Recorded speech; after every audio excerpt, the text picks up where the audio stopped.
Hello everybody and welcome to SMAM Listens, a channel where we talk about, listen to and review music, and today I'm doing something that has been a very long time coming with this channel.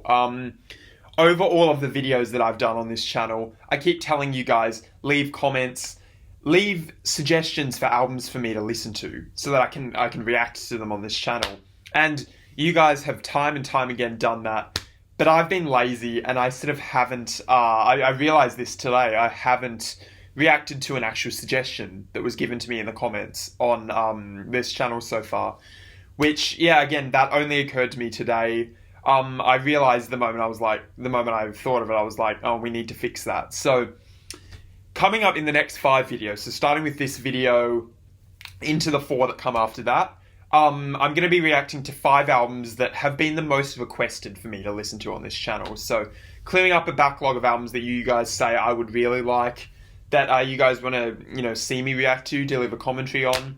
And I'm fulfilling my end of the deal. You guys have done your end of the deal, I'm doing my end of the deal, and it should be really fun for everyone involved. And today is going to be extra fun, and the reason it's going to be extra fun is because I'm going to be reacting to VEKTOR's third album, Terminal Redux. So there's a bit of backstory with this one. If you watched my initial VEKTOR reaction, my reaction to Outer Isolation, which is their second album, you will know that I didn't particularly care for it. I thought it was kind of exhausting. I was pretty much dead inside by the end of it. And I just thought it wasn't a particularly enjoyable or engaging front-to-back listen. I thought it was a bit too samey. And let it be known that I put all of those criticisms out on the table for everyone to see in the reaction. But then the funniest thing happened. The comments got an abundance of VEKTOR fans, of technical thrash metal fans, came in, and instead of throwing hate at me, which I thought they'd do because I sort of trashed the album, to be honest, more than any other I've listened to on this channel, instead of that, they actually welcomed me with open arms. And to this day, that's the biggest surprise I've ever had. I got so many nice comments, understanding comments, people who sort of got where I was coming from. And the one constant with a lot of them was that they recommended me to listen to this album that I'm listening to today, Terminal Redux. And the reason is because they said, trust me, it's more varied and the riffs are better. I think you'll like it more. So I'm putting my faith in you guys, hoping that everything you said is the truth. And I'm hoping that I enjoy this album more than the second one, because if I do, it could be one of my favourite metal albums, honestly. So, Terminal Redux, VEKTOR's third album. What I'm really hoping for, okay, here's what I'm hoping for this album to do that the second one didn't really do. I'm hoping for more of a variety of sounds, tempos, riffs and rhythms. So that's the biggest one. By the end of Outer Isolation, everything sort of tended to merge into one for me. So what I'm hoping for is, as people have said, I'm hoping that, there's just more different and engaging stuff from track to track to really keep me hooked into the album's premise. I'm also hoping for really good riffs. Honestly, in my opinion, I thought a lot of the riffs on Outer Isolation, they felt a bit too atonal and sort of pulled out of a hat, so to speak. I didn't think, apart from one riff, actually the majority of the Tetrastructural Minds riffs, fantastic. So I'm hoping for more of that, because on Outer Isolation, I thought a lot of the riffs felt a bit incongruous and a bit too, technical for their own good. So I'm hoping for really kick-ass riffs and really catchy melodies even here and there, I don't know. And the last thing I'm really hoping for is better production. In my opinion, I don't think I vocalized it quite as well as I could have, but one of my biggest problems with Outer Isolation was that the production just sounded a bit too dry and sequenced. A lot of it didn't feel like these are real, human beings playing. It felt like a lot of it was computerized. So I'm hoping through the production, maybe a bit more reverb, maybe the sound could be a bit less tight to make me actually feel that, yes, these are real human beings playing these instruments. And if this album achieves those 3 things, or even 2 of those 3 things, I'll be happy. So with that in mind, fingers crossed. I have the album up here. So it's 10 tracks long. Most of them are in the range of, 5 to 9 minutes. There's one 10-minute plus epic, though, at the end. So By the end of this album, I'll either be looking forward to hearing it, or I'll be exhausted and hoping it ends, like I was, to be honest, on Outer Isolation. So, yeah, so we have a bunch of track lists. We have one 1 minute long track, which is, I'm guessing, just an interlude thing, but maybe that shows a move more towards the sort of proggy direction that a lot of people said this album was more on the side of, instead of the technical thrash side of things. I mean, I'm assuming there'll be elements of both, but I'm just hoping for a bit more, I don't know, variety, which, you know, the prog metal, that sort of thing, often brings with it. So that's my hope for this album. Of course, it could do something completely different. That's just the impression that I've got from what people have said. So, anyway, let's get into it. Thank you guys for watching. Make sure you subscribe. Like this video, hit me up in the comments with anything you'd like me to listen to, and I promise this time I will actually listen to them and react to them, which is what we're doing today. So this is track 1. First track is called Charging the Void, 9 minutes 11. I thought the first track on Outer Isolation actually did a pretty good job at introducing like the album's sound and themes, but the problem was it just didn't change up enough across the album. But let's see if this track does a vaguely similar thing in terms of just setting up the album, being a good mission statement for everything that's going on. And I'm looking forward to seeing if there are any dramatic changes between the two. Anyway, this is track 1, Charging the Void. Volume is definitely going to have to be adjusted because I don't know how loud or, you know, in your face these tracks are. Let's go. This is VEKTOR, Terminal Redux, track 1.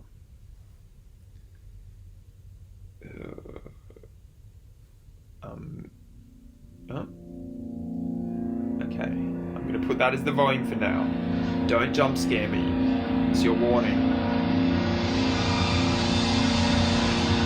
Whoa.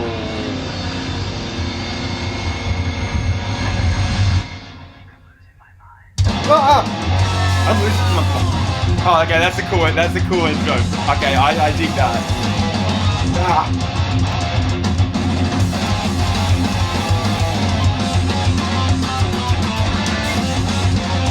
Okay, good bit already. Like that. I might actually turn this up a little bit.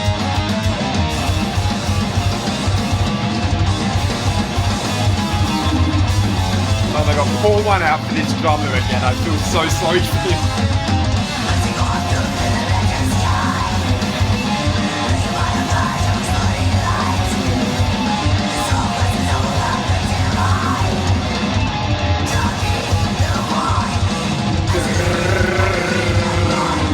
Yeah, so we're still fundamentally in the tech thrash end of things. Something's never changed.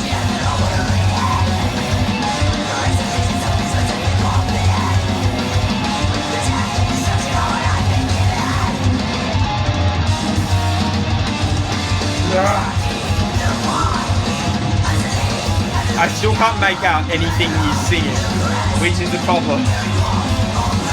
But I guess you're not really meant to, are you? Oh, there's a speech.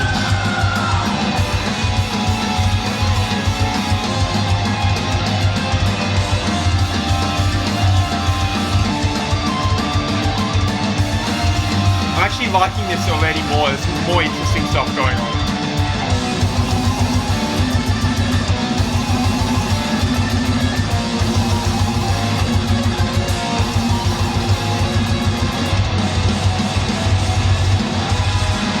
Oh, that's fast! Oh!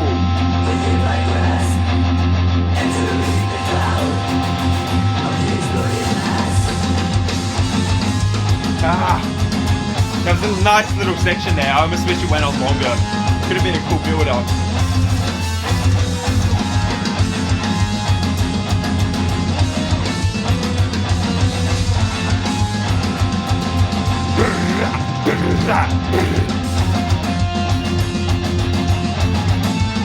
Well, that's quite simple and sparse by this drummer standards.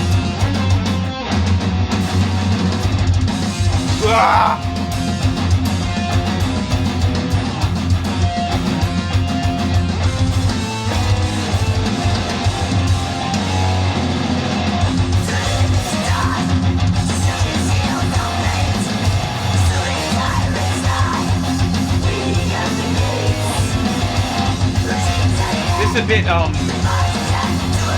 Yeah, it's slower. I can't believe saying 1, 2, 3, 4, 1, 2, 3, 4 is slow, but by this band's standards, that's slow.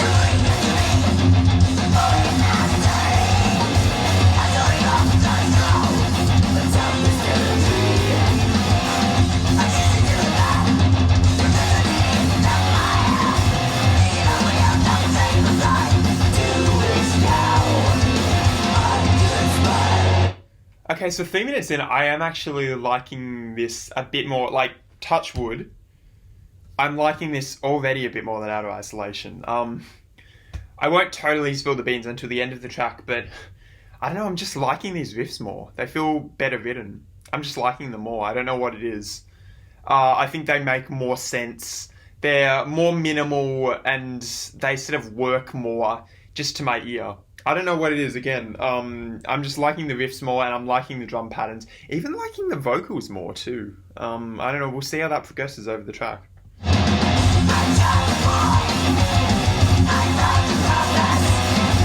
See, that riff is just simple. Like, that's simple and cool.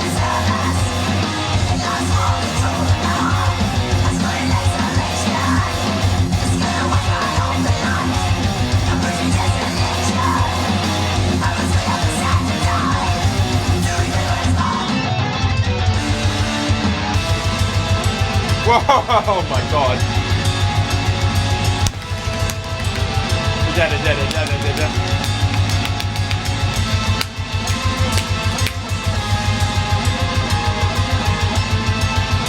That's good, dude.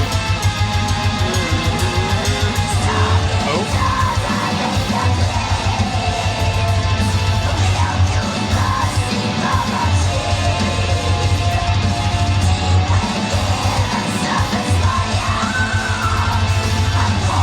Yes, one hell of a sweep for the singer, oh my god.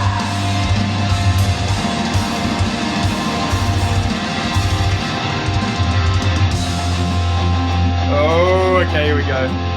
We sort of went into a section like this before. Oh. Yeah! See, sometimes his most simple beats are his best. Like, that's simple and good.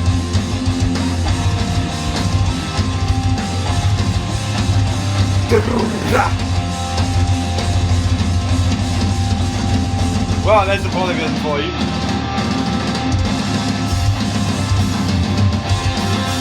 Yes!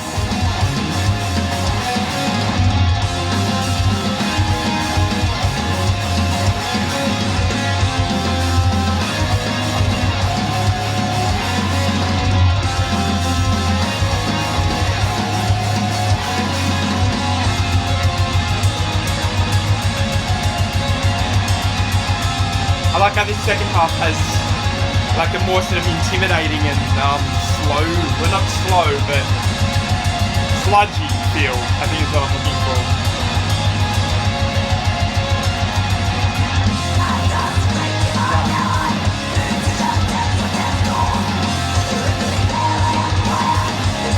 Oh my god, it's stupid. No, my hair is getting too long, it's just like, ew.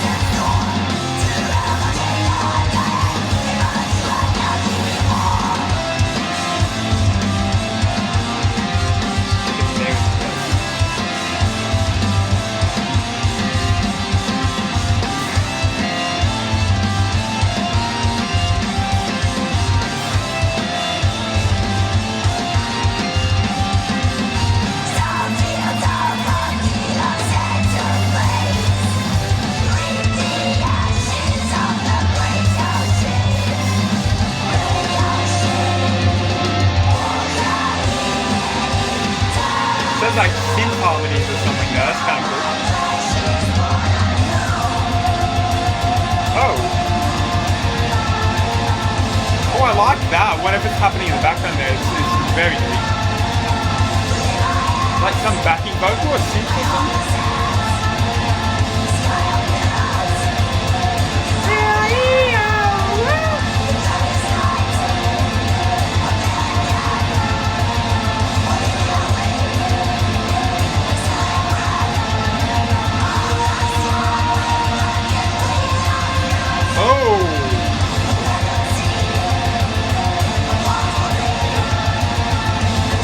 love that. I love that.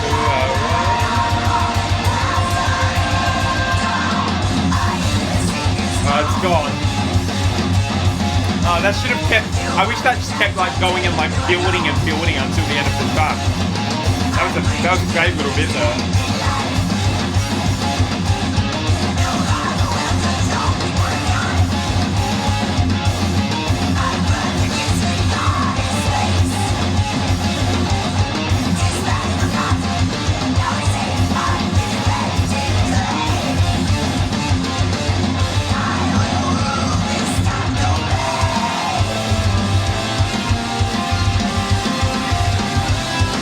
That little bit, that melody there is great.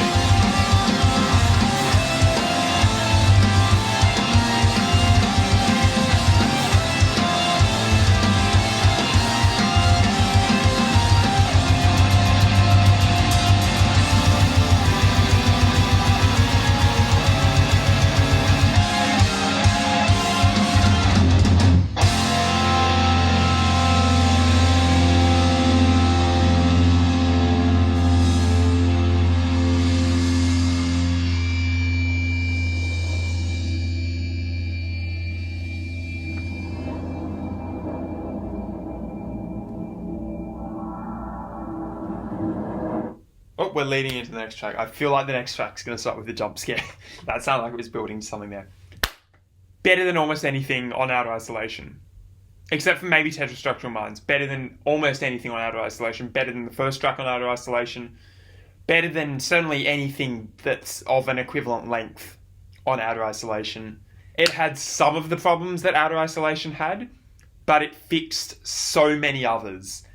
And let's just talk about that. That was really cool. So, first of all, better riffs. I found the riffs more catchy, especially in the second half. Like the first half, especially the first 2 minutes or something, very much stayed in that sort of tech thrash. Oh, excuse me. Excuse me. Jeez. Don't have COVID, I promise.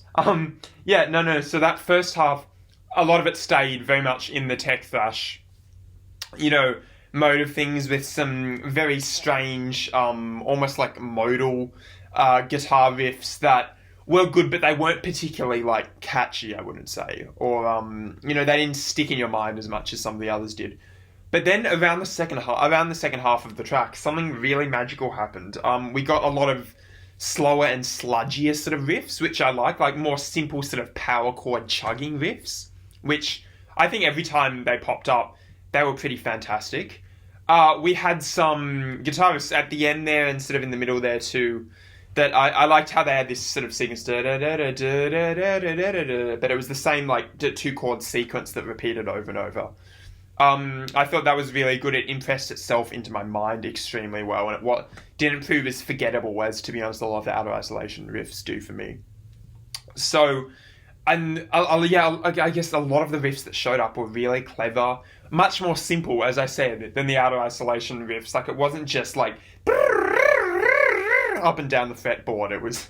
That's my impression of a lawnmower starting or something. No, but it wasn't like just that up and down the fretboard, like showing how many, different notes I can fit into a single phrase. It was more like let's tone it down a little bit when we need to. Let's focus on actually building simple, effective, and interesting riffs. And there were many that showed up during the course of that track. I thought that much like was dramatically improved, at least from Outer Isolation.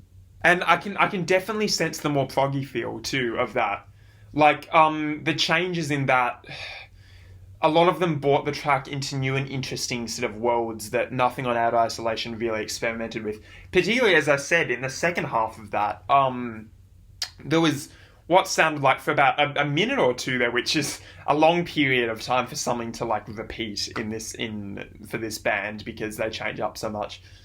But and then there was this one. It sounded like a vocal harmony in the background, which I actually really enjoyed. It was a really pretty and cool melody. I don't know if that was an actual vocal harmony. It was very high pitched. It could have been a synthesizer because like it was buried under sort of reverb as well as the loud and punishing rest of the mix.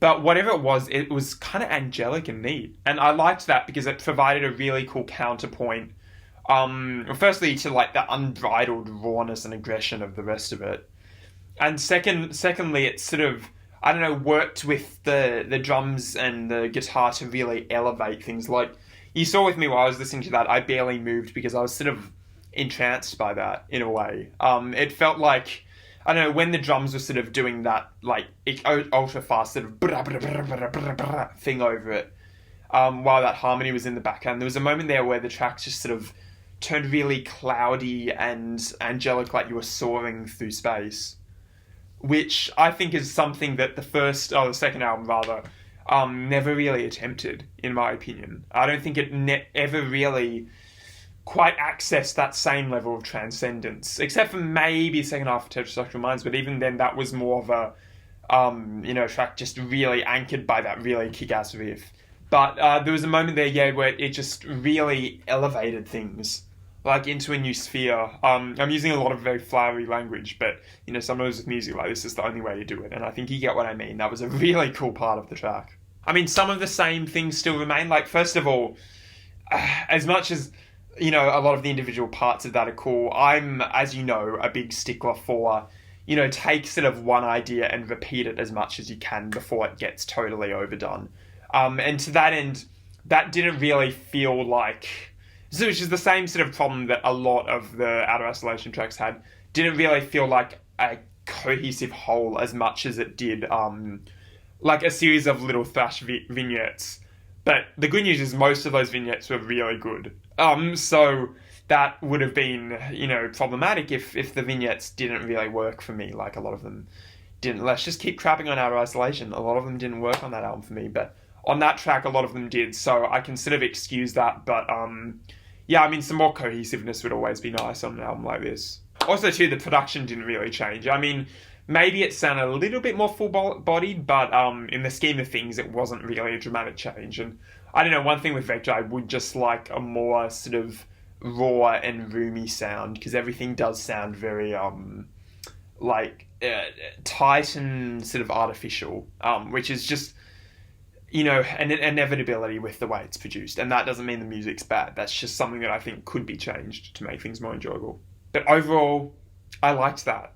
I actually did like that. I'm so assuming I really liked that.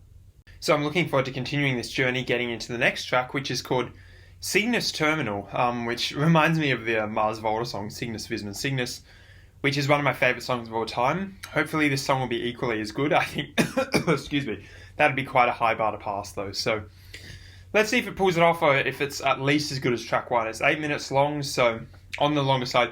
I forgot to mention, but this is like a long album. Like, Outer Isolation exhausted me, and it was only 50-something minutes long, and this is like 70-something. So fingers crossed it holds up as we keep moving through it. Hopefully I don't get as tired as I did last time. Anyway, this is track 2, Cygnus Terminal. Looking forward to it. Let's go.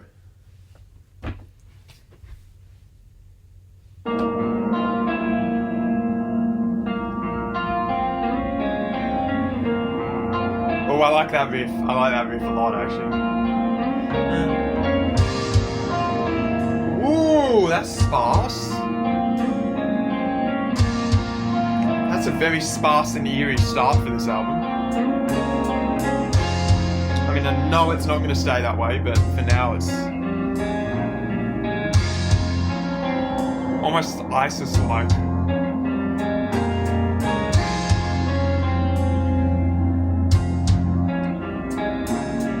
I like the more sort of airy synths they have on this album too. Oh!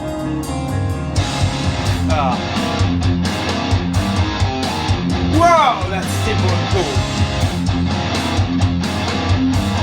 Oh, that's nice.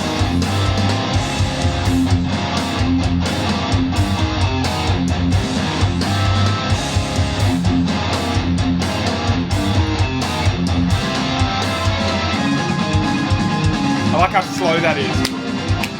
Okay, like marching band drums.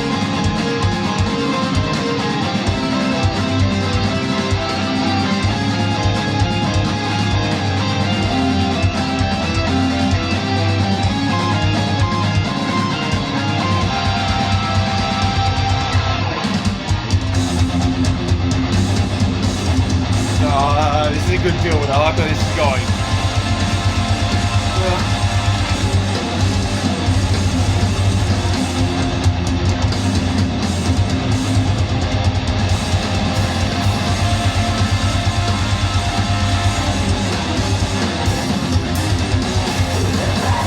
Yeah.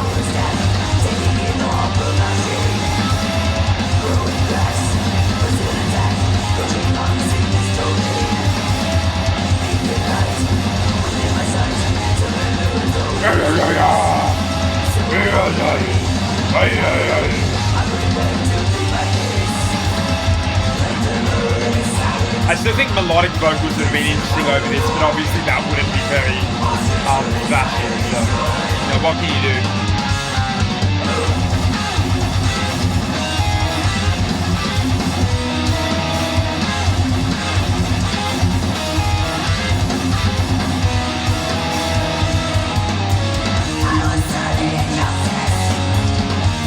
Well, that's a cool riff.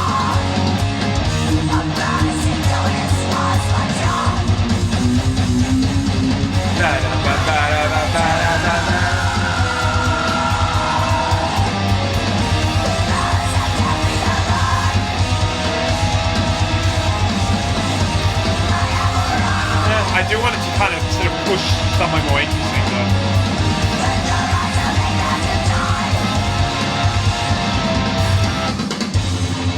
Oh, okay.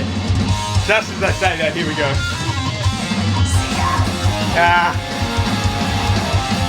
That's better, I like that. Cygnus!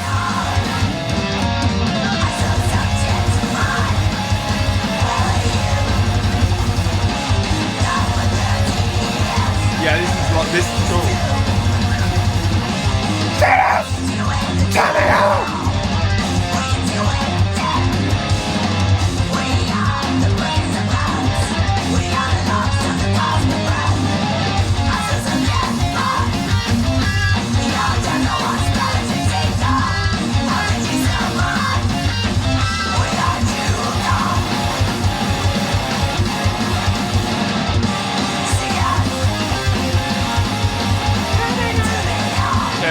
So I can finally make out lyrics in one of these songs for once.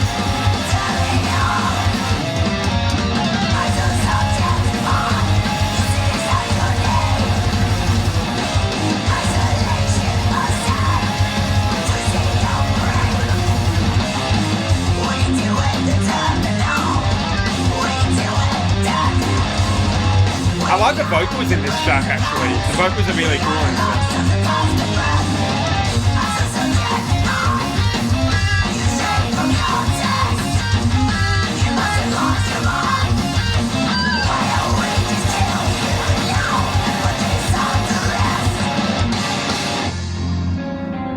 Yeah, back to the intro. This is still my favourite part of the track so far. I like how it builds up there with the cymbal little hiss there.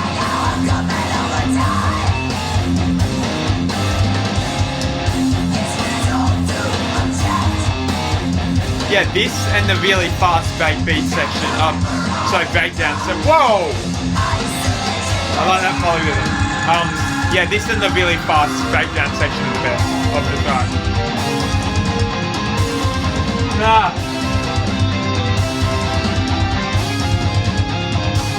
Very heavy. Oh, I like this bit.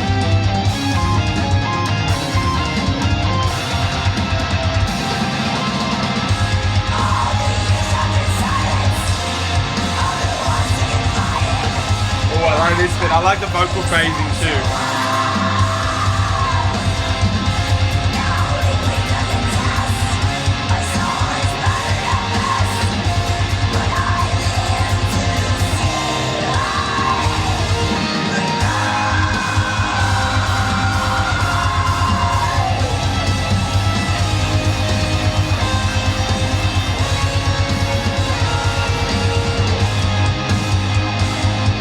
Major key guitar riff there. That's quite strange.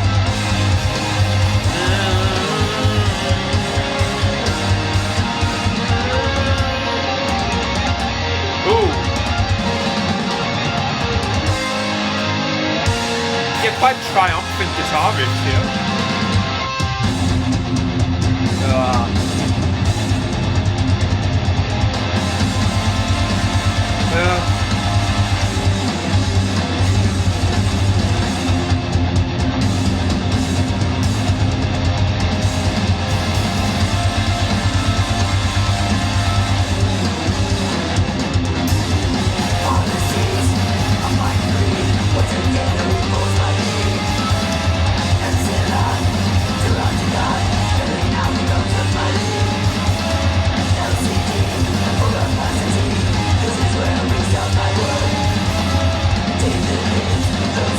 Not as much of a fan of this bit.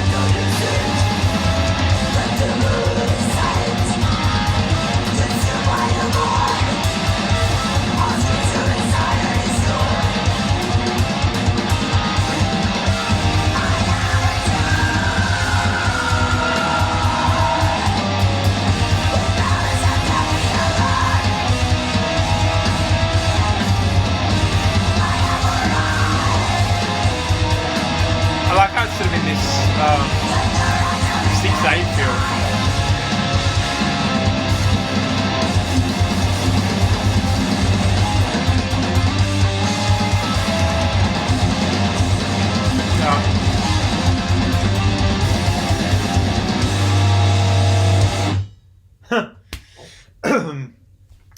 Yeah, that riff at the end there, the last 10 seconds, is actually really good. I think that should have popped up a lot more during the track.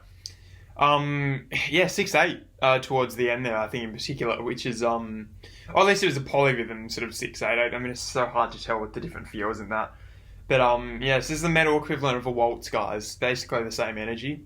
I think so. There were parts in that I really liked. There were parts in that were also a whole lot of nothing, in my opinion. I think it was about like 2/3 parts that I really, really dug, and then there was about a third that, you know, like was a bit less memorable, a bit more generic. Just to get those parts out of the way.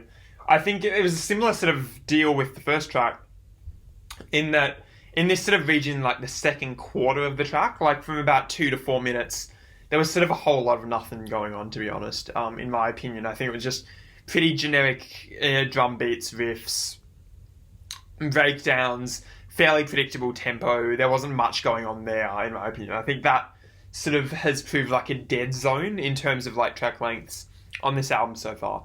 Also at the end there, I think maybe like before the final riff in the last minute or two, there was this big build up to a place that wasn't really as cathartic as it could or should have been. I think, given a lot of the tension that was really effectively built up in the second half of that track. So, yeah, as I said, there were parts in that were a bit more mediocre. I think a few more parts in that were more mediocre compared to the first track.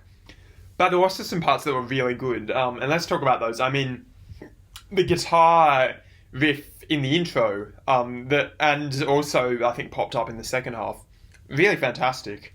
It's almost a pity that it sort of didn't show up in any greater capacity throughout the track as like a main riff or something, because with this band you can't take anything for granted because they just change up so much. But yeah, that was a great riff. I liked how it moved. Also the intro was really good. A lot of VEKTOR songs seem to have this like cold open where it's just straight into it, but I like on that track how it's sort of, you were eased into the sort of heaviness, and it was even in the feels that developed, like you were sort of eased in with these atmospheric background synth pads, again a clean and slow guitar riff. Then eventually when the drums came in, it was this quite slow chugging, almost sludge metal feel, which I really liked. And then it slowly sort of built up, developed from there. So I really enjoyed that, especially how it sort of built up to about the 4-minute mark and then dropped back down again. Also in the 4-minute mark, past that point, we also had some really cool moments again, more sort of that slow chugging feel. There was one section where it was like the drums were barely there, and it was just these, like thickets of guitar riffs in the like upper register of the electric guitar, just playing out over the whole thing, and I thought that was really nice. That was a really, really cool moment with these, again, very angelic, high-pitched guitar riffs. that sort of added a nice contrast to the down-to-earth sort of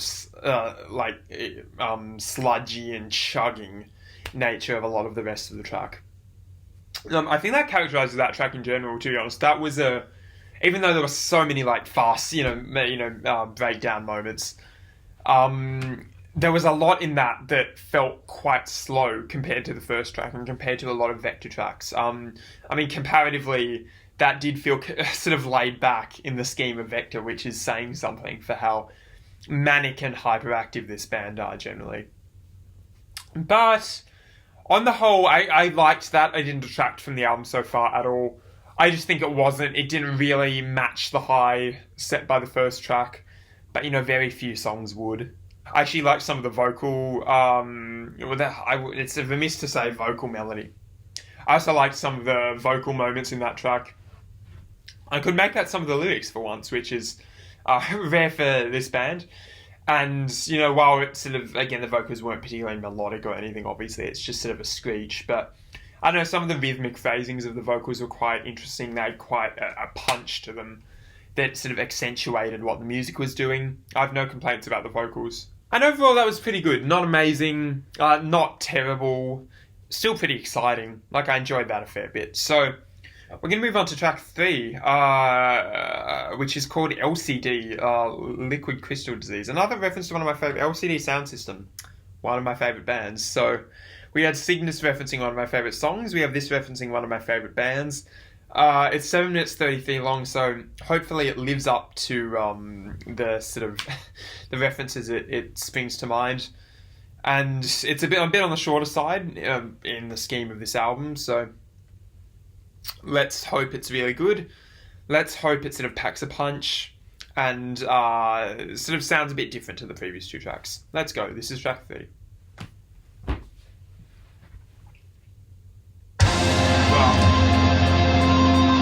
Wow, that's fast guitar riffing. Wow, that's fast. Sounds like a malfunctioning computer or something.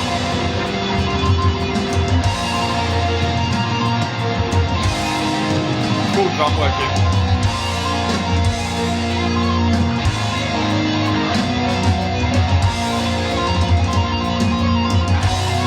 I'm liking this intro, yeah. Yeah. They're much better on the intros on this album. Yeah. Oh, nice bit.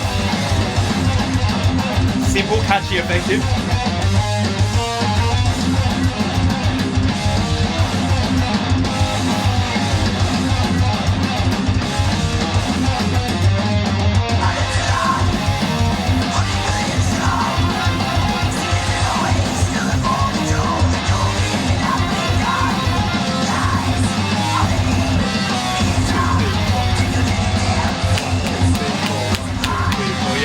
Pretty steady 4/4.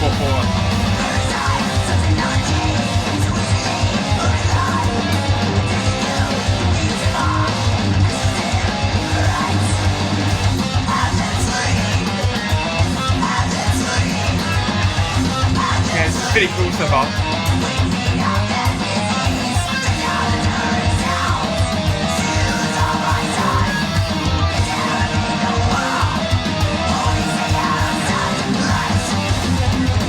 I like that triplet thing there.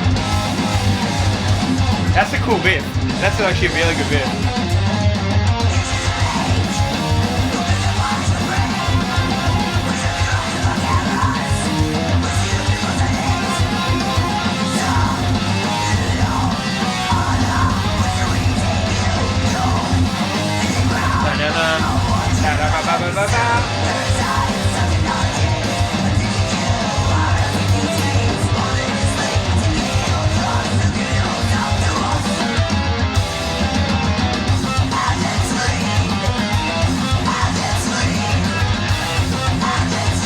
Yeah, the riffs in this are more simple, but I like them, they're effective.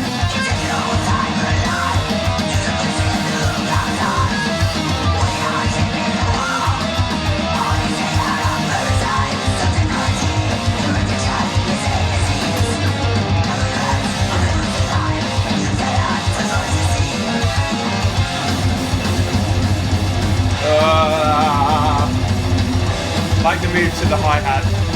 Oh, very, floating, yeah.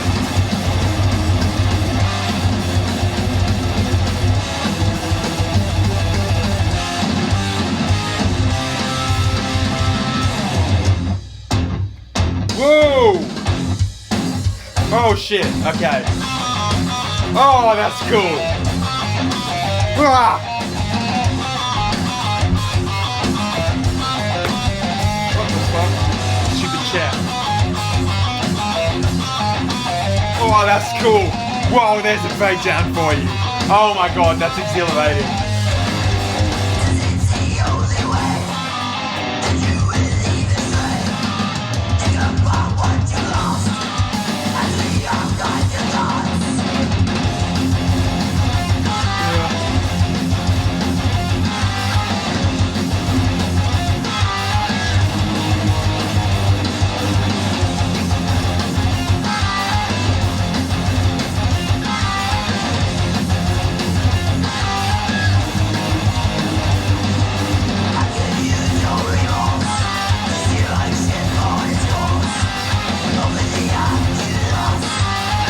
I like them.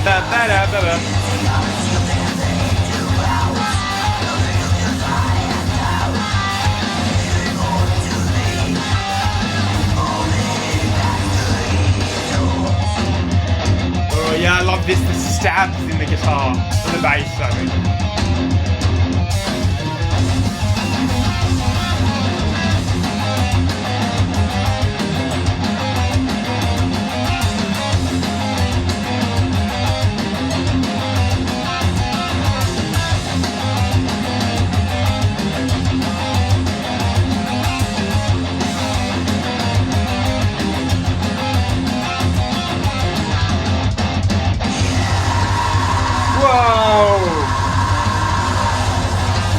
I like the reverb, that was good extra reverb there.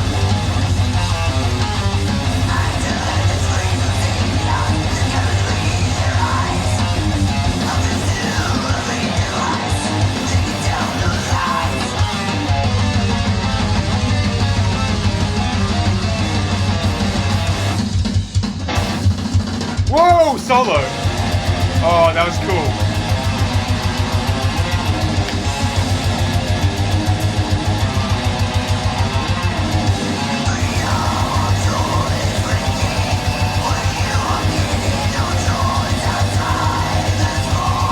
So fast.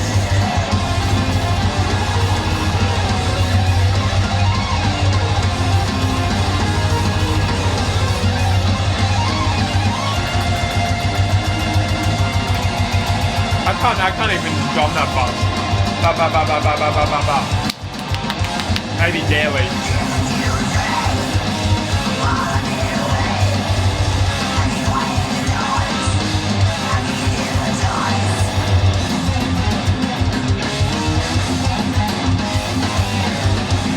This guitar riff is great. I like how they keep repeating it.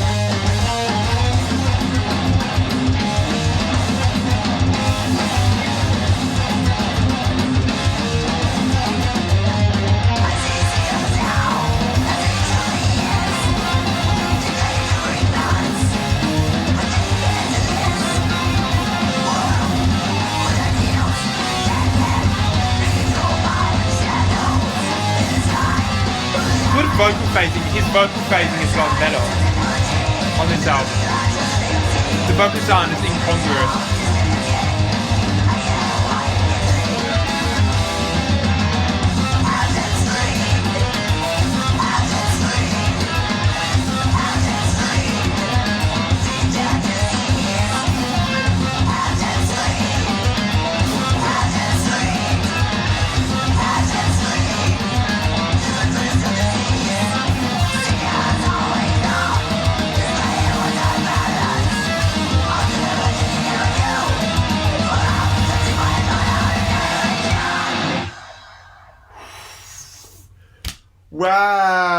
Wow, this band has come a long way since Out of Isolation. Woo! That was just 100% pure distilled essence of butt kicking. So, as I said with the first track, this band has gotten a lot better since Art of Isolation. Their riffs are better, the transitions are better, the vocals are better, much better actually in the case of this track. Just everything, the drumming is more effective, it's used more to support the music rather than just as like a show off, a wank fest. Sorry, Art of Isolation. Even, I think, moments in the production there, so much better than Out of Isolation. Man, this band has come a long way, goddamn. I liked on that track, it felt much less disjointed than a lot of, Vektor's most indulgent tracks, because there was that one riff that sort of went through, not all of it, but a lot of it. And I loved that riff, I liked how simple and effective it was clean. It was, very propulsive, pushed the whole thing forward expertly. Really loved that riff, and it was a great choice to sort of underpin pretty much the entire track. I don't know, man, that was actually, a fairly consistent start to finish listen with a pretty defined ebb and flow to it. And I can tell that was just like the banger. That's the banger of the album. Like, that's the one you can clearly tell the band said, let's just make everyone like headbang. I can imagine that being a clear concert favourite. Live, that would I don't know if they're still together, but in a live context, that would absolutely slay. I can just imagine it now. I don't know. I mean, just to point out a few moments though, like about halfway through, again, a lot of these tracks really kick into, top gear in about like 3 or 4 minutes in. And this track, when it was sort of that guitar and drum breakdown, like just the boom boom with the toms, that little section there, and it slowly built out of that. That was so good. That got me moving and headbanging and shaking more than any other moment. Pretty much in Vektor's entire discography that I've heard so far, I'd say. Brilliant moment. I love how it built out of it. They're really good at build-ups, as I said on this album. They're really good at, emerging from these sludgy things into something that's like huge and breakneck. And they did it expertly there. It was just the boom boom, like really simple floor tom thing there, then slowly built up, more elements were layered. The tempo got slowly faster until it reached its apex. I thought that moment was pretty incredible, honestly. Shout out to that, because that is the best moment on the album so far. Possibly, apart from maybe, I keep mentioning this track, but when the riff enters into Social Minds, probably the best moment that Vektor has ever pulled off on a song so far. So major kudos to them. Just on the whole, I don't have a whole lot to say about that, apart from it just absolutely kicked ass. As good, if not better, than the first track. It perhaps wasn't as, proggy and sort of world-defining as the first track was, but in its place was just really good riffs, really interesting sounds, and a lot of, just, head-banging goodness, honestly. And I honestly appreciate that the band can succeed in both ways. They can succeed in this huge, proggy sort of worldscape, and they can also succeed in this just straight to the point headbanging bliss. It's really good. This album's pretty good so far, guys. Moving on to an even shorter track now. So this is an interlude, I think, and I'm looking forward to seeing how they approach it. I'm guessing it'll be an ambient sort of thing, but it's called Mountains Above the Sun. 1:22 long. This will be done. Let's just get it over with. Although it could be incredible, so I don't want to sound too reductive there, but let's listen to it. Let's go.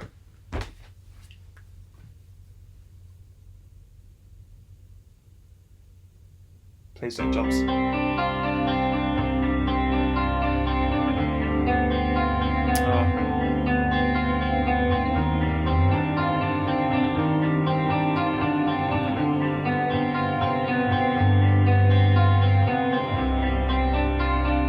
Cool little guitar riff.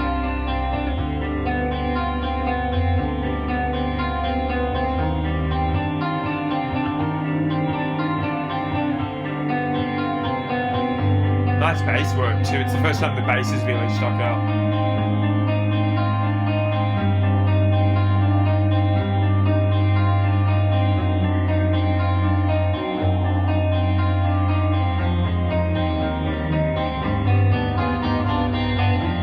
Nice counterpoint. I like that little counterpoint in the guitar.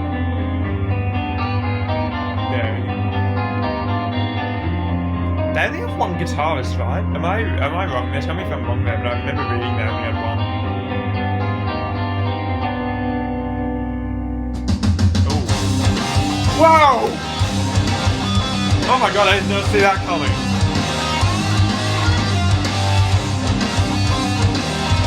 Oh wow. Hey, please tell me that leads into the next track cleanly. Please. Because that had so much potential. That sort of swung, almost shuffle-like drum feel there. The guitar riff, which was amazing. Please tell me that leads into the next track, like, cleanly. That could have, if not, then that's a damn shame, because that could have been a whole track onto itself, and it could have been one of, if not the best Vektor tracks. And the intro of that little 1 minute burst of energy was good too. I liked the clean, sort of very rhythmically sort of precise guitar riff with some nice little counterpoints in the right channel, and the bass sort of following it, like clinging along to it. I liked all of that.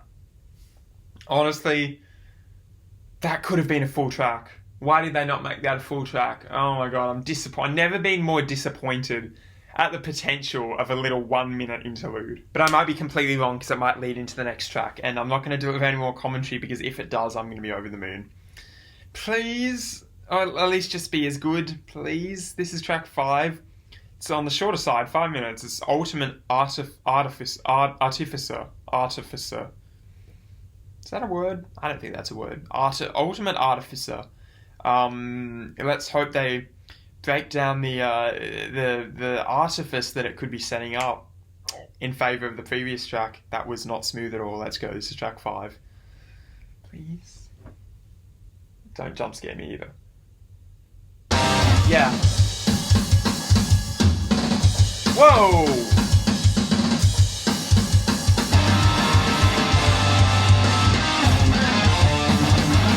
Yeah, so not the previous track. Oh well.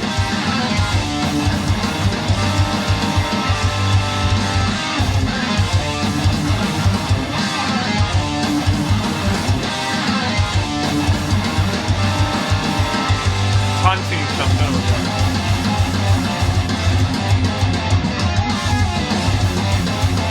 I feel like every time it's a weird time signature, I count too late and then it goes into a 4/4 section. 4/4 now.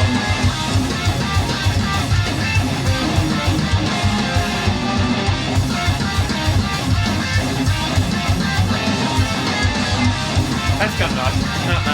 I like the swag at the end there.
little bit less to this one.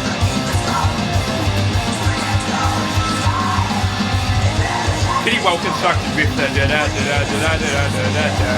I like that.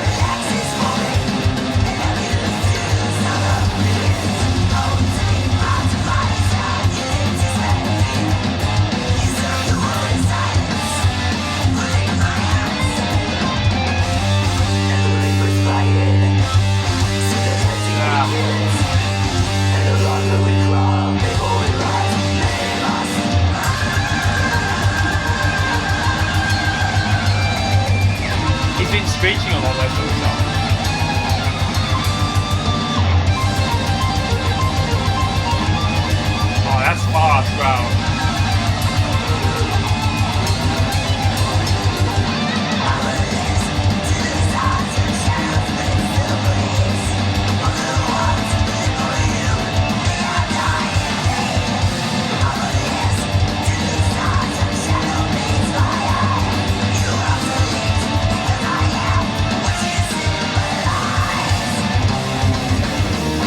dinging this quite as much.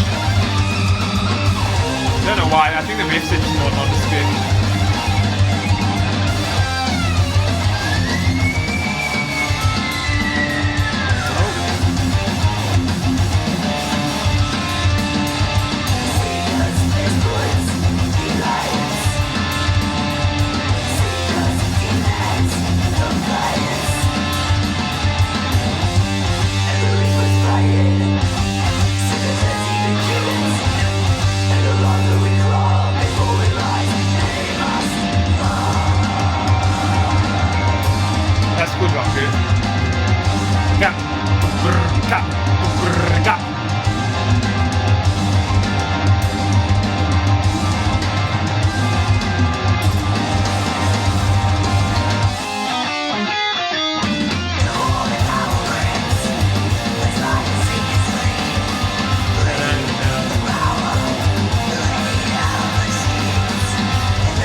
Nice ending.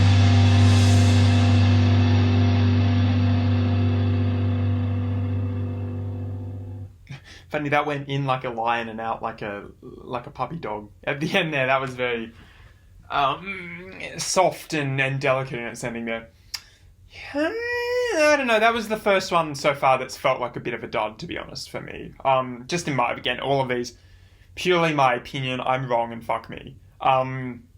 But in my opinion, that was the first track that was a little bit of a dud. And sort of worryingly, this is the point around about in Outer Isolation 2 where things started to go a bit awry for me. Because, I don't know, for some reason I feel like in Outer Isolation, they did front load it a little bit. And everything beyond, like, say, Tetrastructural Minds, I wasn't a fan of pretty much at all. Where there was some good stuff at the beginning.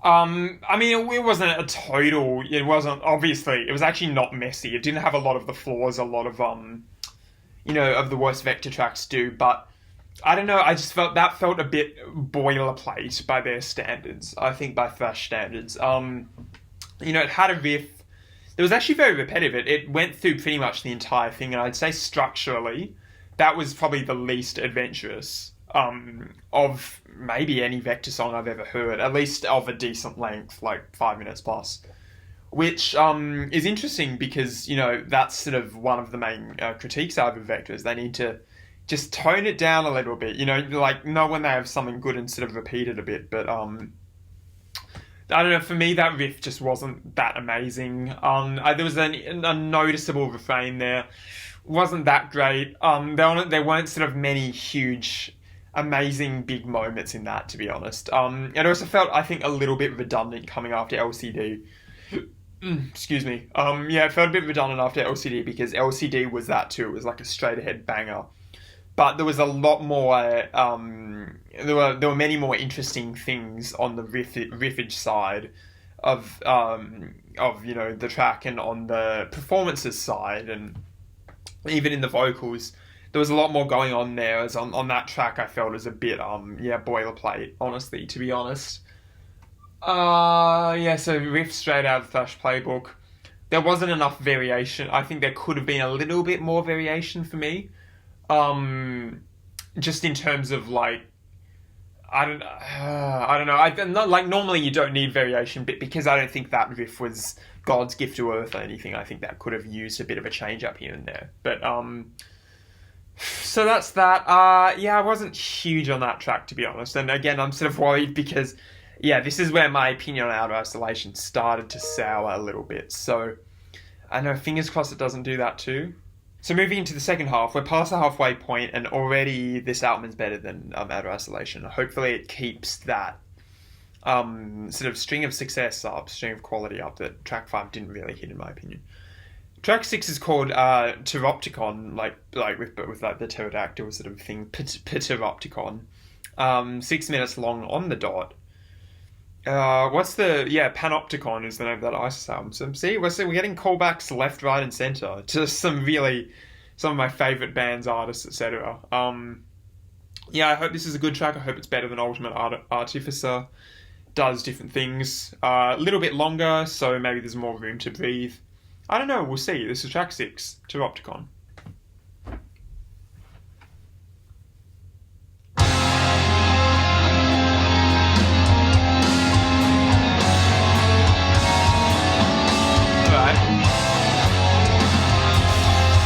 Decent riff.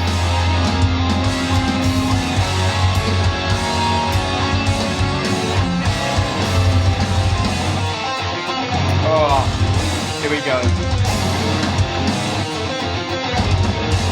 That's a good riff. Yeah.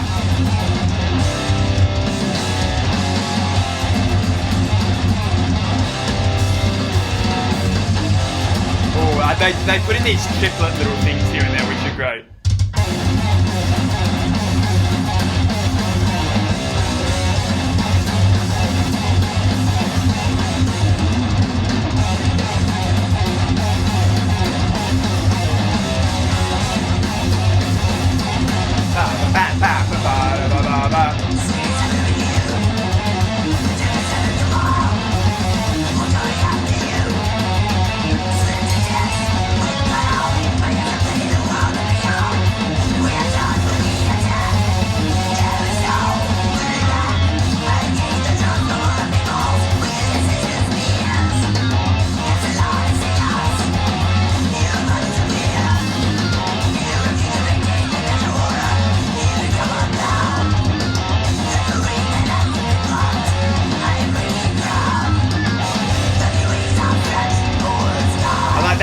That's really cool. This is like a better version of the previous track so far.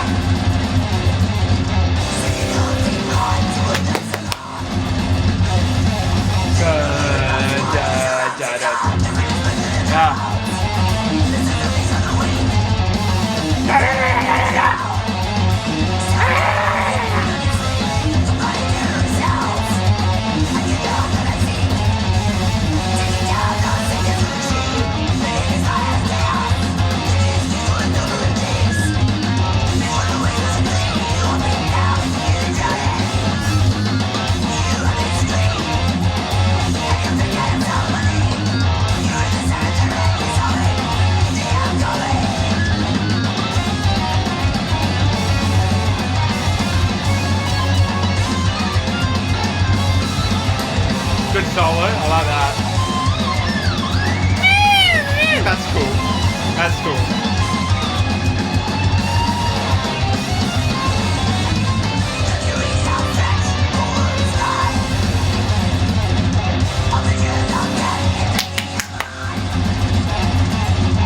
Yeah, better refrain, better riffs, better everything.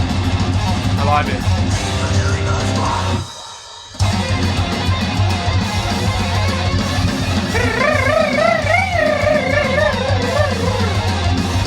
See, that's how you use technical proficiency to good use, because that really works on this track. That's just not doing it for the sake of it. That's awesome.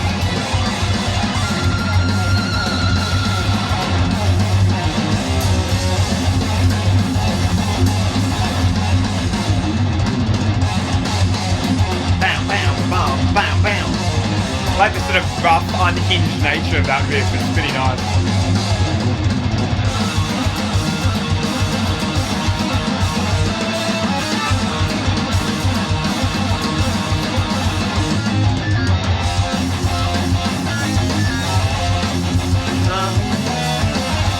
New riff, alright. Not as good, but still.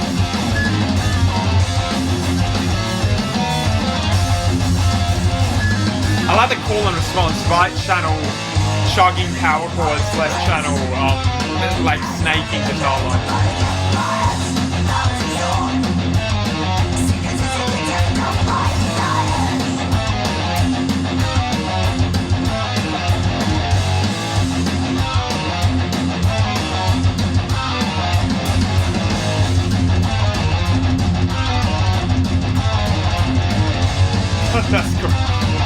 pa, pa, boom, cut, cut.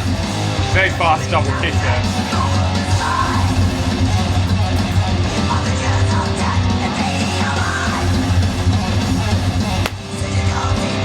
Ba, ba, ba, ba.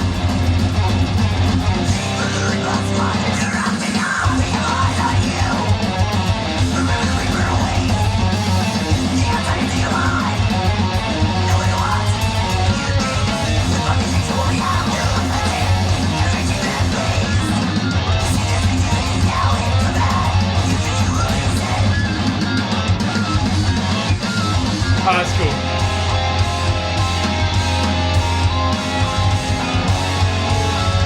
Oh, nice callback to the intro, okay. Well placed breakdown.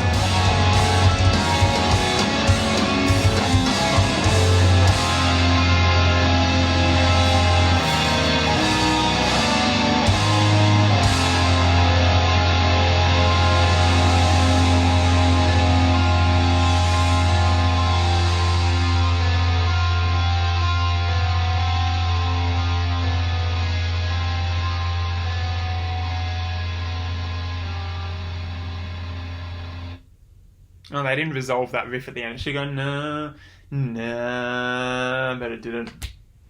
Oh well, tension is the name of the game here. Yeah, like better in every way than the track whose name I've already forgotten. What was it called? Ultimate Artificer. Pteropticon better in every single way.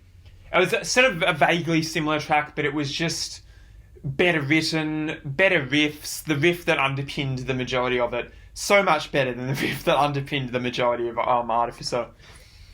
Better drums, really sort of interesting moments on the drums too. I like the relentless double kicks there towards the end. Better, what else is better? I think the vocals were better deployed. Better, there's a really cool guitar solo section in that too, where like we had a lot of sort of hyper ultra complex riffage, sure, but it was done really effectively. The notes it hit were really good. It wasn't just doing it for the sake of it too, I felt it really complemented the unyielding energy of the rest of the song. So to that extent, done much better than the previous track. Yeah, I don't know, everything about that, even down to the way it was structured. I like how it sort of took a divergence in about the 3 or 4 minute mark, which was alright, but I like how it eventually slithered back to the main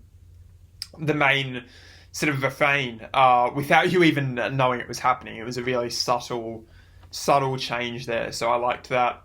Other really cool moments, like the, as I said, the chugging right channel power chords about halfway through, and then the response was this sort of snaking guitar line in the upper register of the guitar in the left channel. As I said, really cool call and response section. Liked that, and also didn't overstay its welcome too much, which is very much appreciated. I mean, of course, pour one out for the technical proficiency of these guys. Like, I haven't said it so far. I said it plenty of times in the Outer Isolation video. But it needs to be said how amazing these guys are technically at their instruments. Like, some of the guitar work in that was just off the wall in complexity. Honestly, some of the most intricate, complex, and amazing guitar work I think I've heard on any metal album. Just purely in terms of like, as I said, technical proficiency. They're like the Don Caballero of thrash metal, or I guess Don Cab are like the fucking, I don't like them, but they're like the VEKTOR of math rock. But these guys are actually better than Don Cab. Write that down, quote me on that. My opinion's never going to change until I listen to another Don Cab album, which I might do, we'll see. But yeah, no, on the whole, I would sort of like a bit more of the proggy edge. Like, so far, apart from the first, I see where people get the proggy thing from the first 2 tracks. But recently it's been very similar to Outer Isolation in terms of like the thrash metal aspect of things. It's just like a better version of it, but I'm still not really hearing the prog metal in this part of it. So at this point, I would like maybe a bit of a change up, maybe a bit of a genre shift, but I don't know, if it keeps hitting me with really well-written bangers like that, and we've sort of had 3 in a row pretty much with LCD plus the interlude, then actually, well, no, we haven't had 3 in a row, but we've had 3 bangers in a row, and we've had 2 really good bangers of that 3.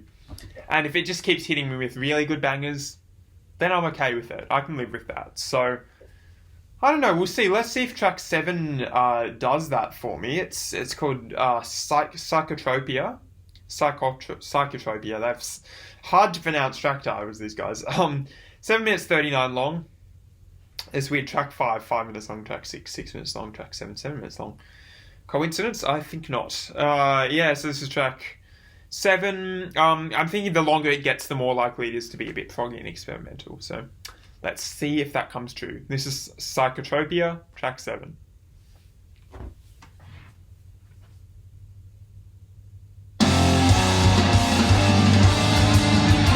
I've given up the like build-ups in the opens. Back to cold opens, baby. 1, 2, 3, 1, 2, 3, 1, 2, 3, 4, 5, 6, 12, mate.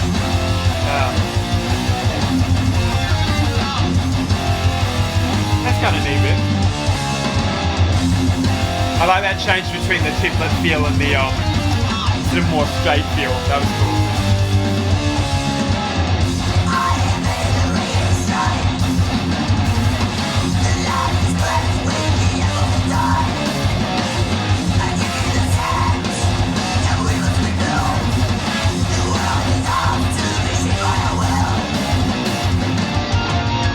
Made out that line, the world is ours to something. I'm getting better at it.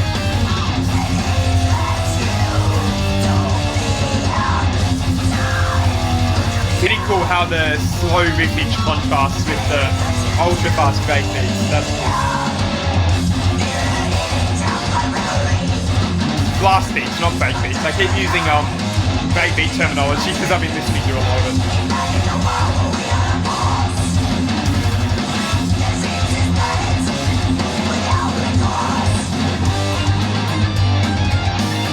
Ooh. Well, that's a cool feel. Almost Latin or something. I like this bit.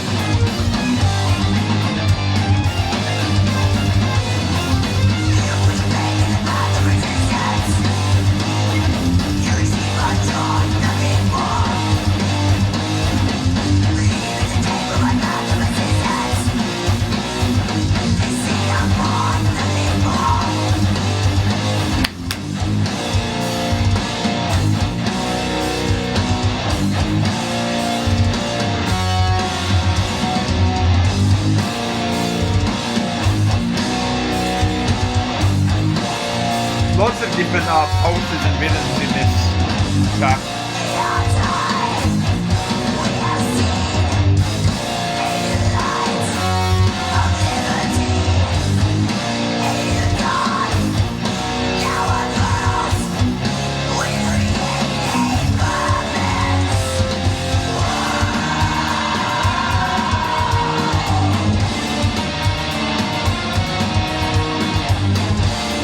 Yeah, a lot of slower sort of pulses on this song.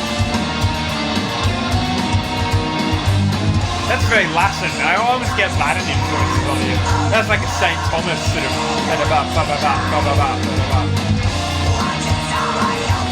Maybe it just drops like a jazz beat over this.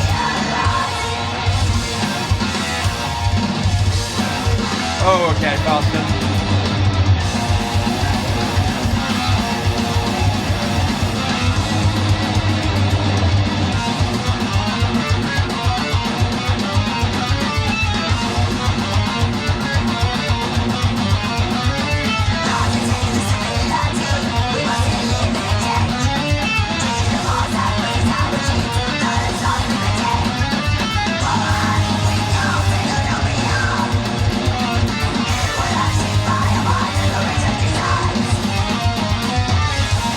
Shit, fuck me.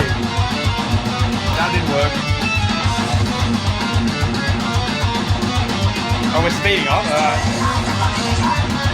That was a subtle speed up there.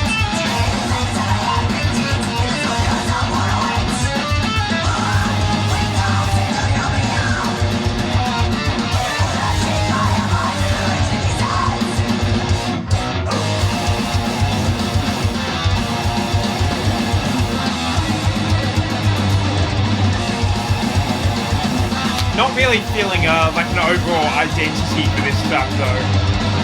The first minute or two established it, but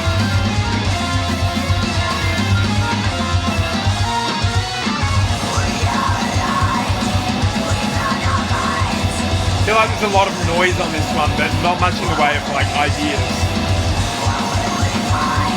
Or at least good ideas. There's a lot of ideas, but it's not really amazing ones. Oh, pick up.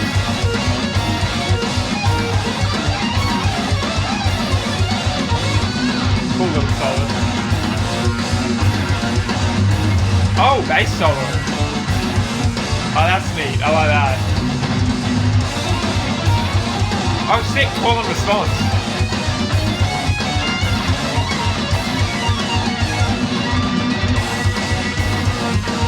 Oh, yeah, that's cool. I like that. Call and response bass solo and guitar solo. Oh, that was good while it lasted.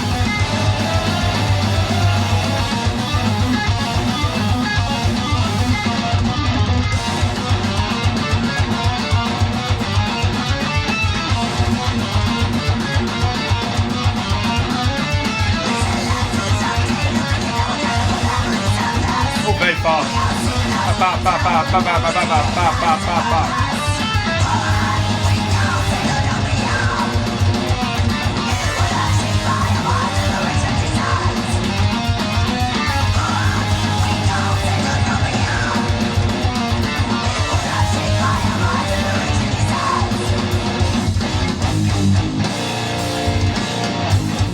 Ah, keep my funny going. Oh, that was a mistake. That was a mistake. Ow. It's getting to a cool slow bit here. Worst timing. Ow.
So, a couple of things I liked about that in particular.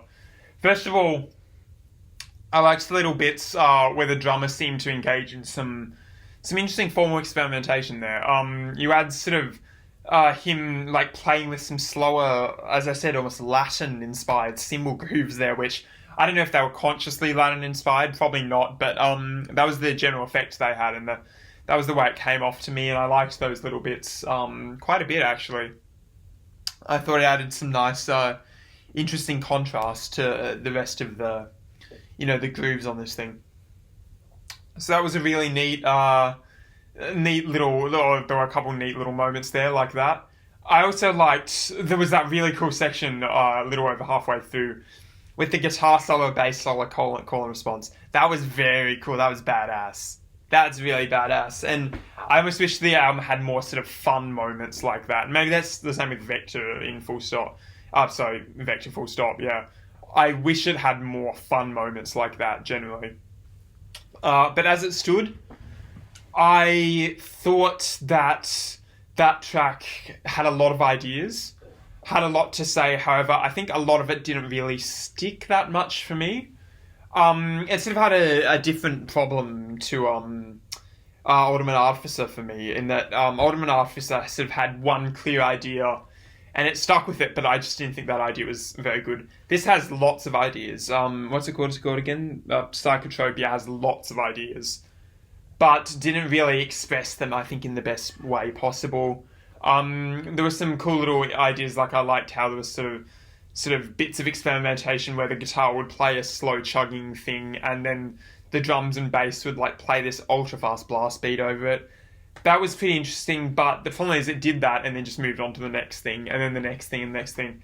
And honestly, I think that track lacked a bit of sonic identity for me. I think that sort of just lacked an overall cohesive identity for me to really, impress itself on me and really like stick, on the surface of this album, which has, plenty more memorable and showy moments than that worked far better than that did, in my opinion.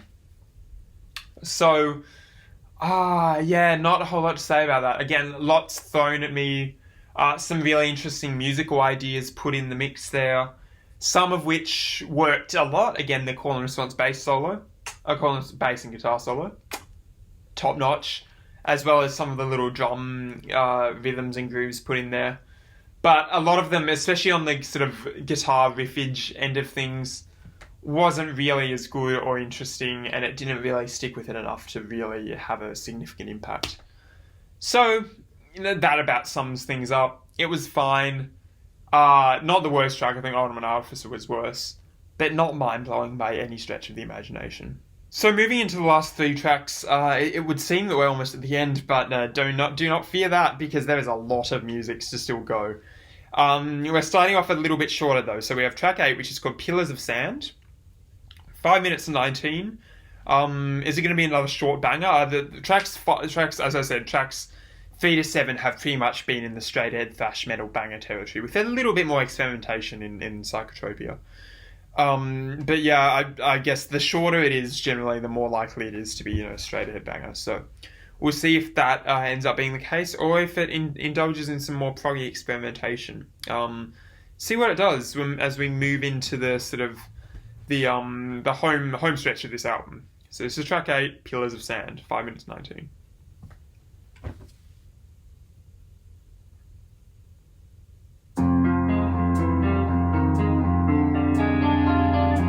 Ooh, okay. I like that riff, good riff. Whenever they do sort of quieter, slower riffs, they're almost universally great.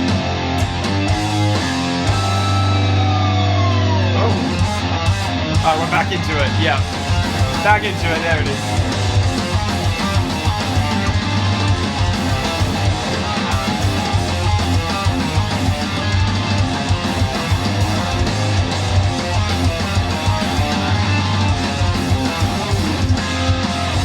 It'd be cool if for once they just continue that on a bit more, We're fundamentally back in banger territory here, lads.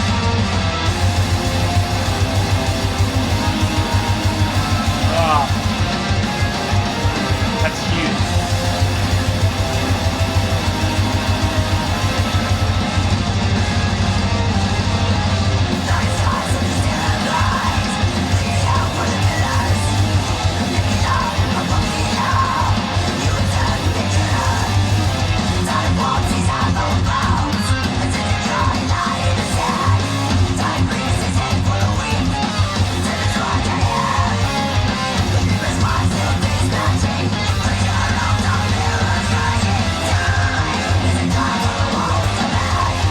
Guitar work's pretty nondescript, but it makes up for it in terms of sheer raw energy, I think.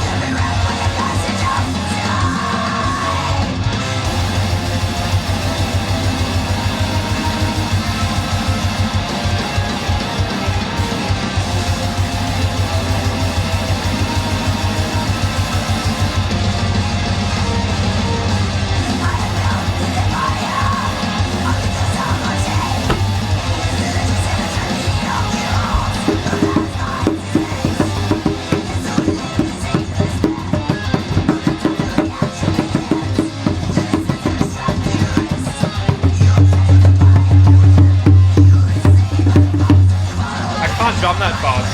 That just goes to show.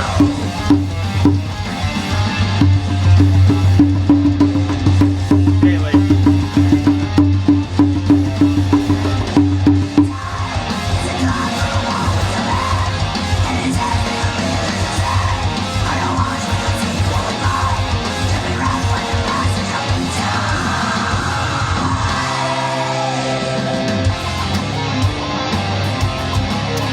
Okay.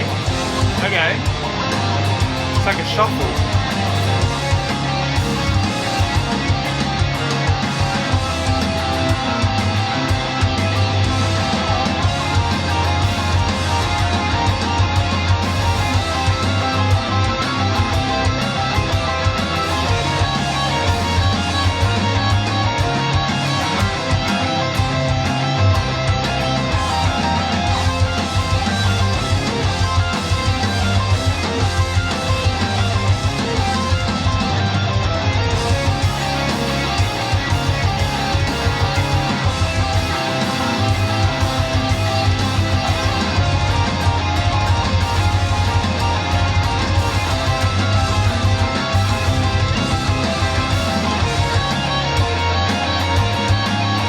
That's kind of cool. I like this bit of it.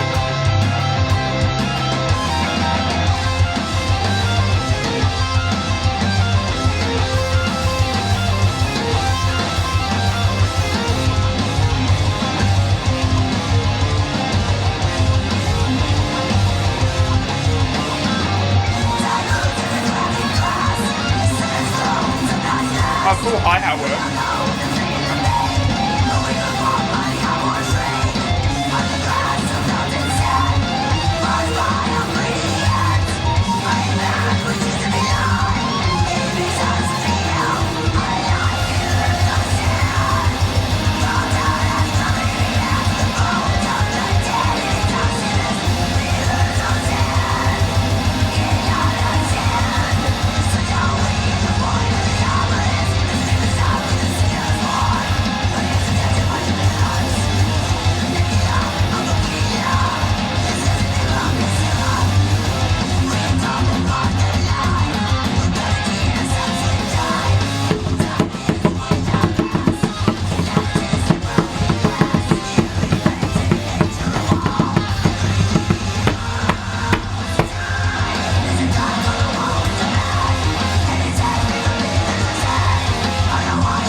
Look, I mean, there was enough done in that track to make it worthwhile.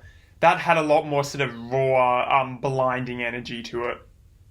In the parts of it was so fast you couldn't really make out any individual hit or element. It was just like a total burst of noise. I think in terms of pure raw pulse and energy and propulsion, that was probably up there. One of the fastest, if not the fastest track on the album.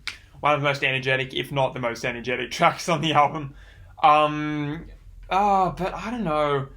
I'm sorry to inform you, I'm starting to reach the point in the album where I'm like getting a bit of burnout, and I experienced exactly the same thing on Outer Isolation. Now, granted, I experienced it actually a lot earlier than this in Outer Isolation, so this album's doing a lot of things a lot better if it's, if that sort of point has been delayed a lot for me.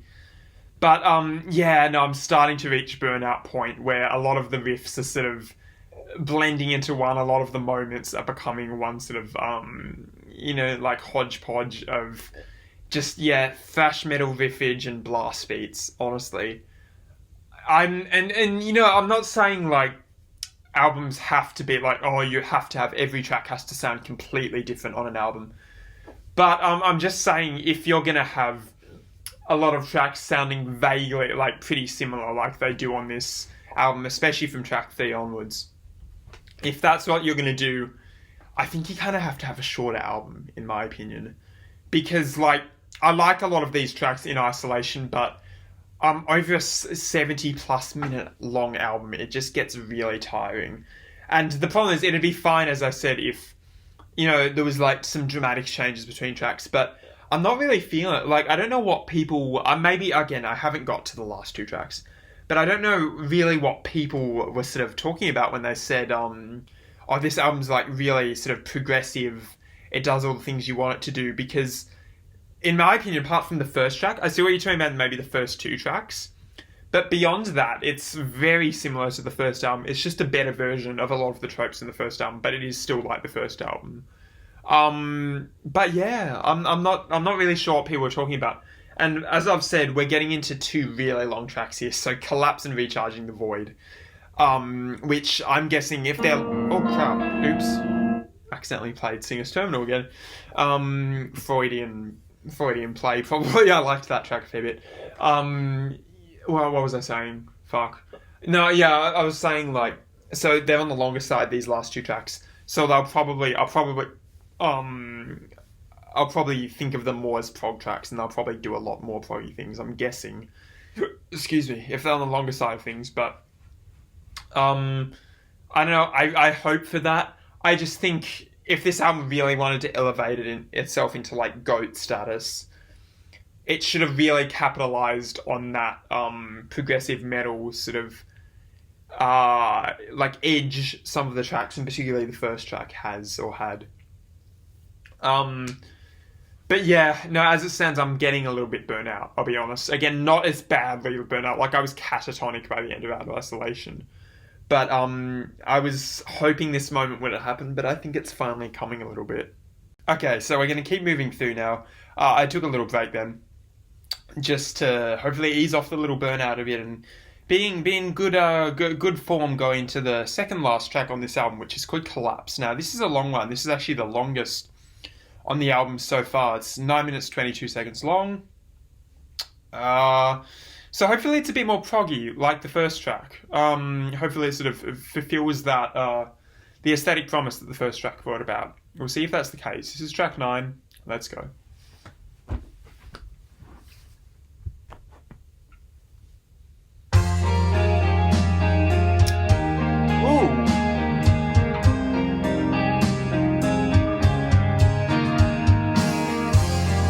Oh, see, that's cool. That's a nice riff, but I just hope it sticks with it a bit and doesn't, like, just go into in about 2 seconds. They're really good at writing softer moments. This is nice.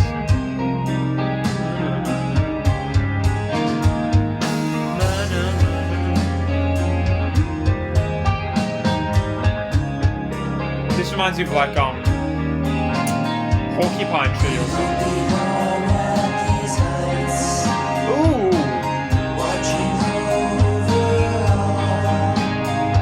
First time I think, has there ever been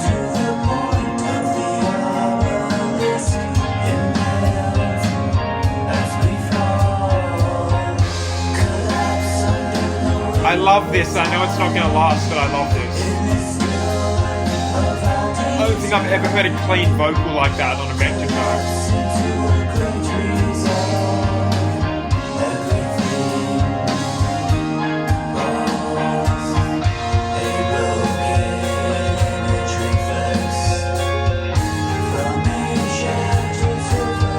That works really well, I love that.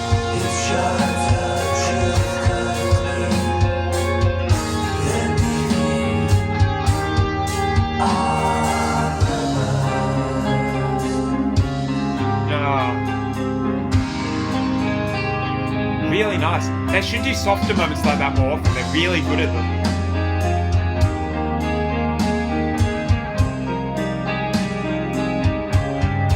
Yes.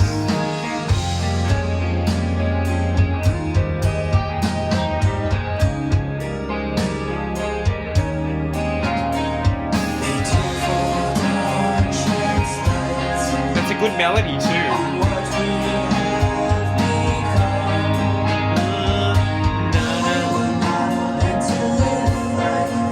Oh, I like that.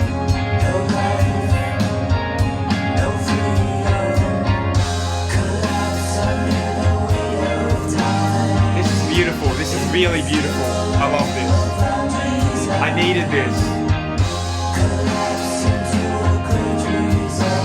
And I like how it's sort of sustained. I'm okay with it building up to this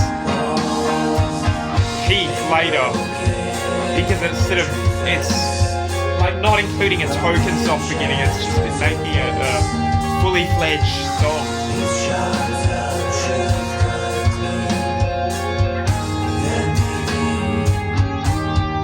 Nice sustained guitar as well.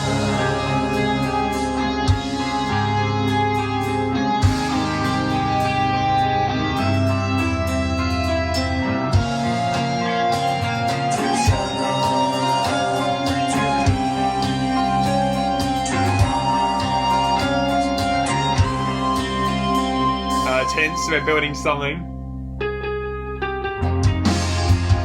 Whoa. Ooh, I love that. Oh my god. I love that. This could be the best track on the album. Woo! Good solo. Oh my god, it's foggy. It's like Pink Floyd.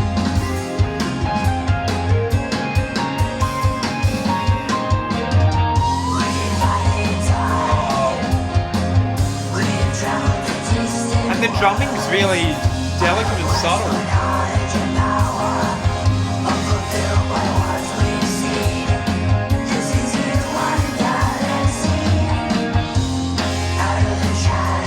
Really subtle drumming, I love it.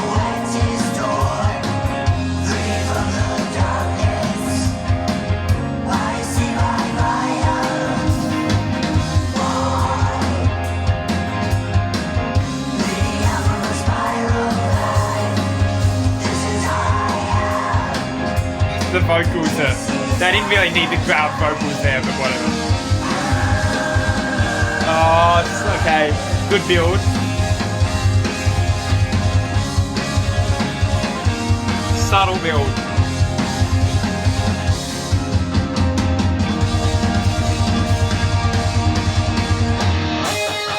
Yes! Perfect! Woo! Perfect, perfect, perfect.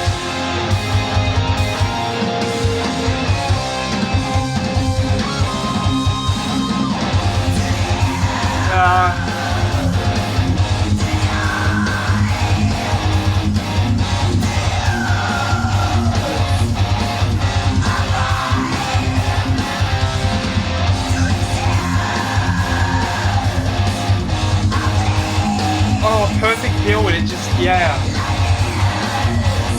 I like effective build, it's not incongruous at all, it's amazing. Love that riff.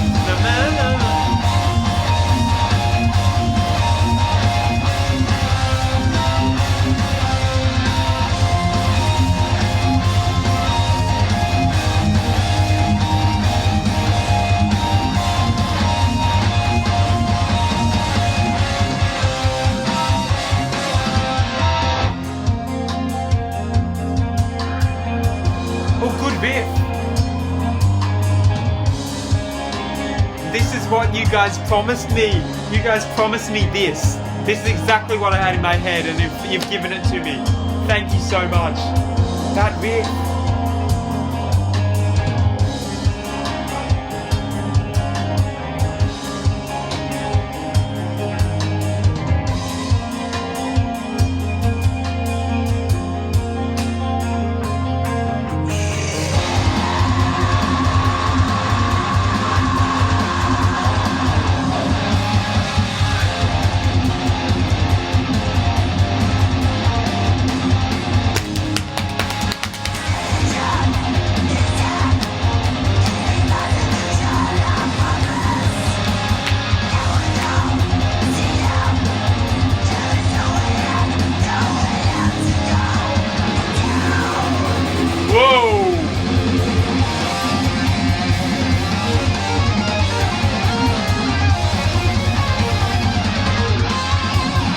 Oh my god.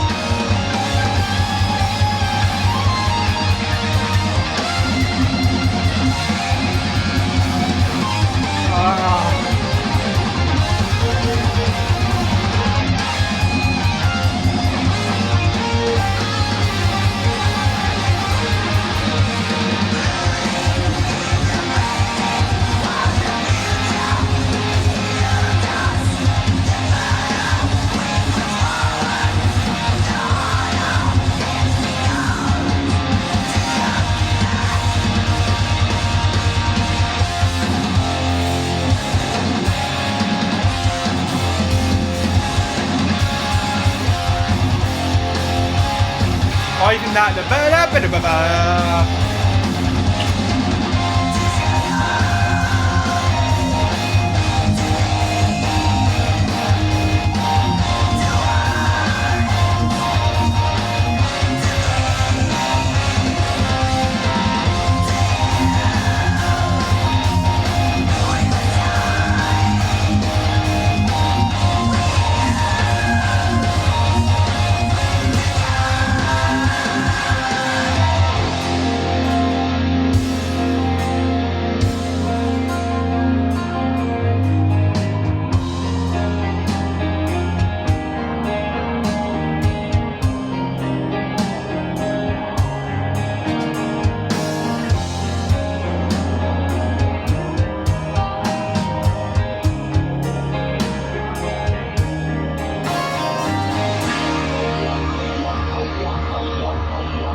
That was perfect.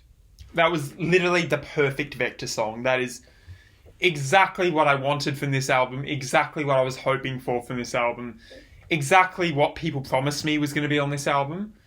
I wasn't sure up until this point, but that was every single thing paid off for that. Every single thing was worth it. That is the best VEKTOR song. Point blank, period. So for once we had soft elements combining with heavy elements, but in a way in which the two weren't totally incongruous with one another. Like, perfect. It just, because it started off really soft and delicate, and like, it stayed there actually for a good 3 minutes. Like, it tried to develop that instead of being totally, you know, like, just, we're gonna do a token soft intro and then just explode into the thrash metal stuff. Like, that was just this organic transition from this genuinely pretty and melodic, you know, first third or whatever, with some pretty good clean vocals too. The singer should actually do that more because he's good at it. Like, apart from the screech, he's really good at clean vocals like this. That was so good.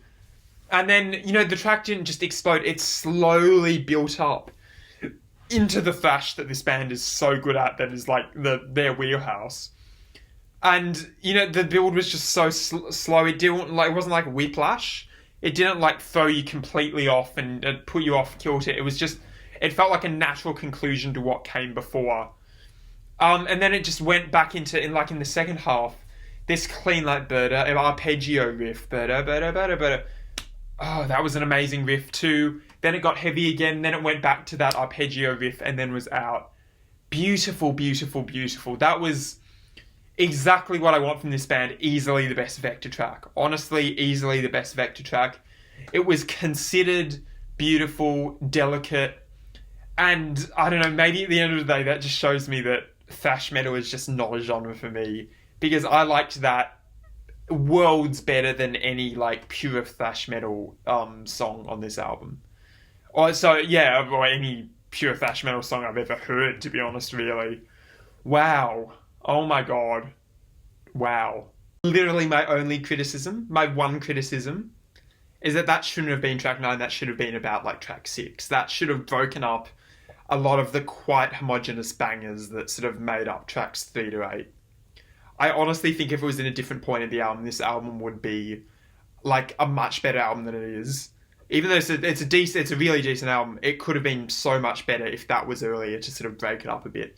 But as it stands, in isolation, what a song, honestly. And really, I hope that track 10, which is Recharging the Void, which is over 10 minutes, I can't see how much over 10 minutes it is because of my stupid title platform, but it's over 10 minutes. I really hope that this last track fulfills the potential that track 9 had. Even if it's half as good or half as proggy, oh, excuse me, I will probably still love it, hopefully. I don't know, track 9 just banged so hard. Oh my god, hiccups, sorry. This is track 10, Recharging the Void, the last track on the album. It's a massive one. Please be good. How long is it? 13 minutes. Wow. Oh, okay. That's an intimidating start.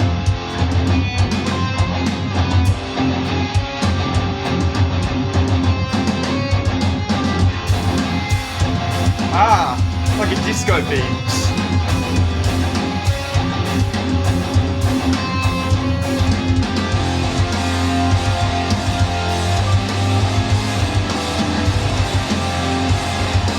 It's not going to be as foggy, I can feel it. Oh well.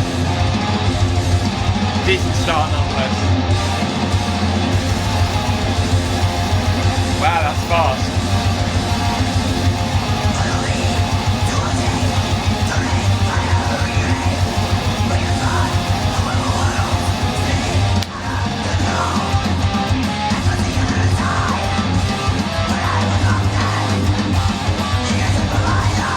Don't want to judge it too soon. I was hoping for something a bit more adventurous for the last track, but we'll see where it goes.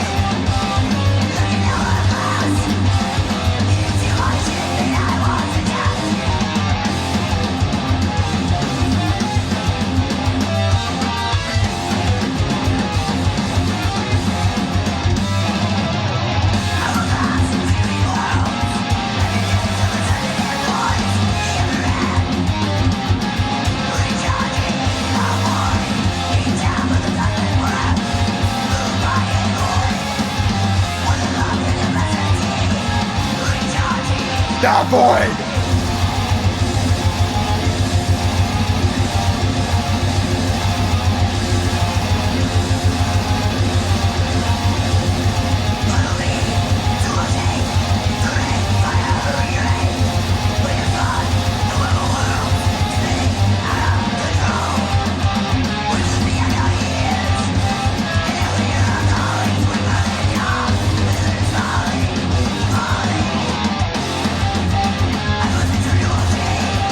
Okay, question. How do you even sing like that? Like, how to make a vocalist, because it's not in a lower range, it's not a growl. It's like this sort of squeal thing. I have no idea how he does it, the singer. It's impressive. Name drop.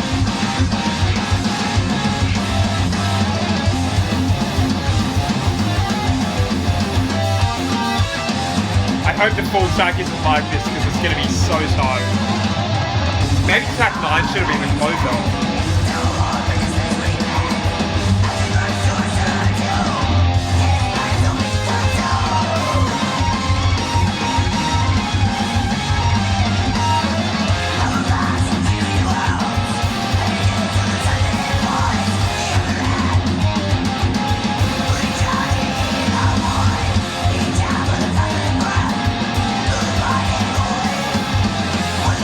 The riffs aren't particularly memorable in this bit, if I'm honest.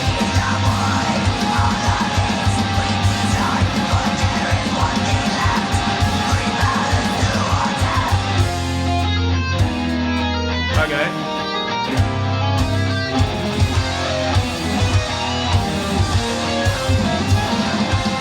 Yeah, back into it. Thought it would slow down there a bit. Apparently not.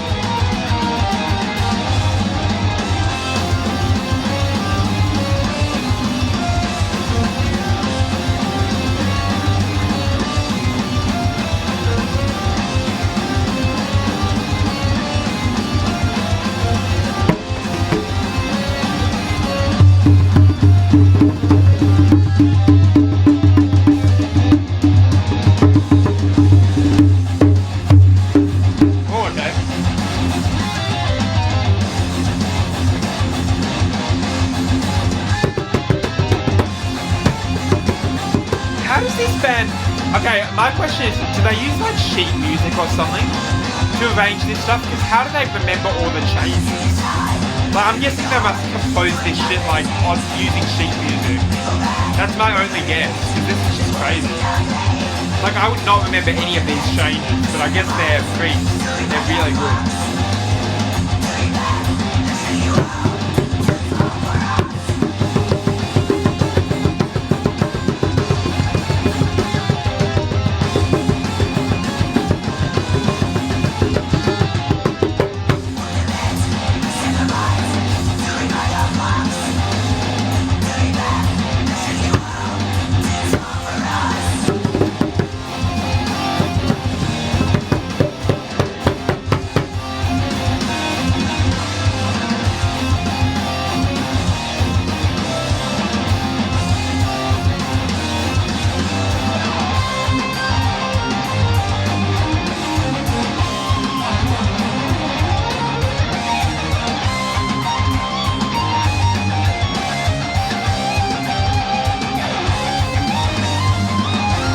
Good solo, good solo.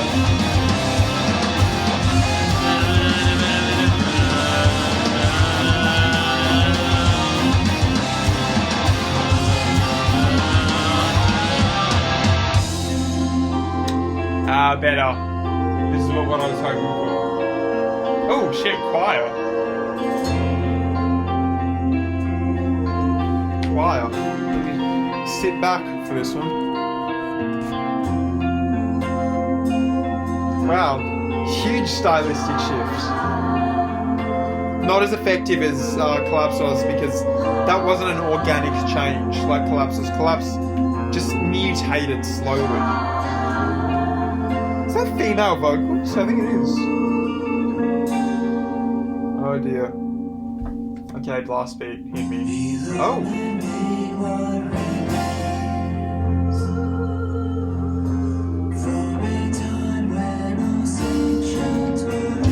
weird. This is weird, lads.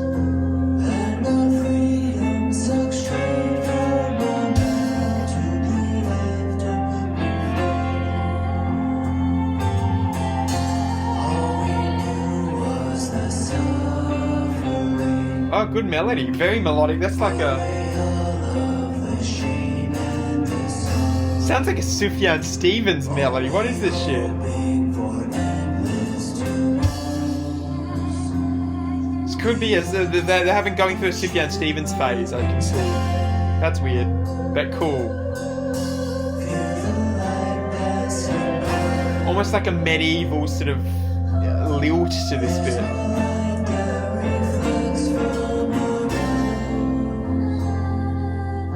Interesting choice of female backing vocals. I'm not sure if they work or not. I think they do.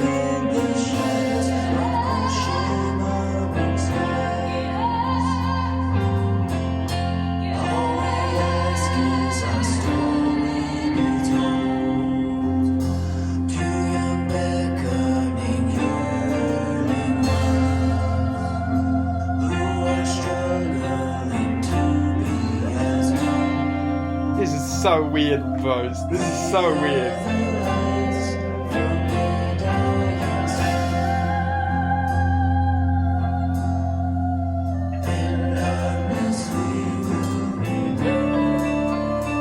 Oh.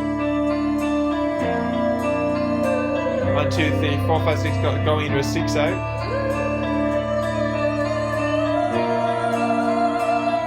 Is this a concept album? Is there a story behind this? I don't know.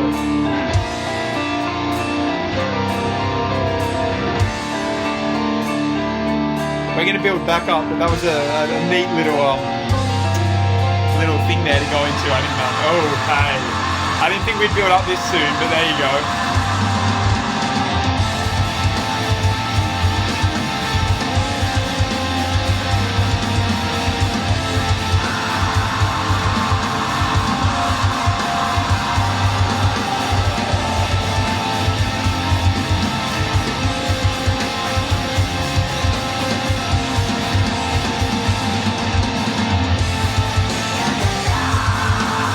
A neat little bit. It's not as like generic fash as some of the other parts are.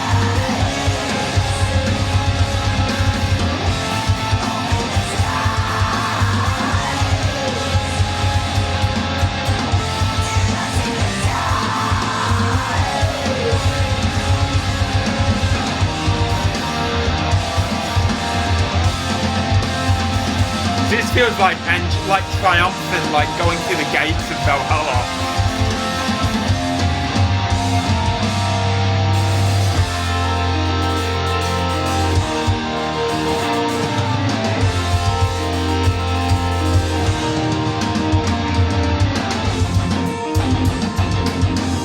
That's the start. Okay, cool. Call back to the beginning there.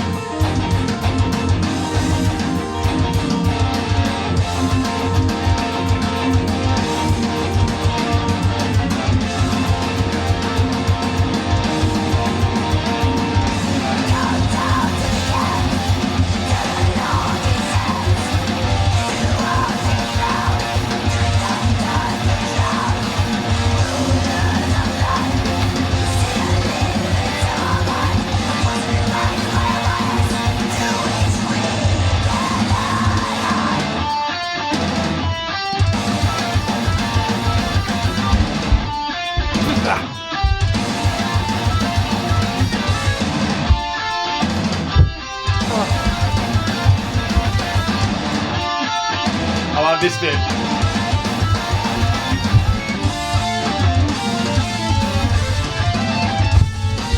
Fuck.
Okay.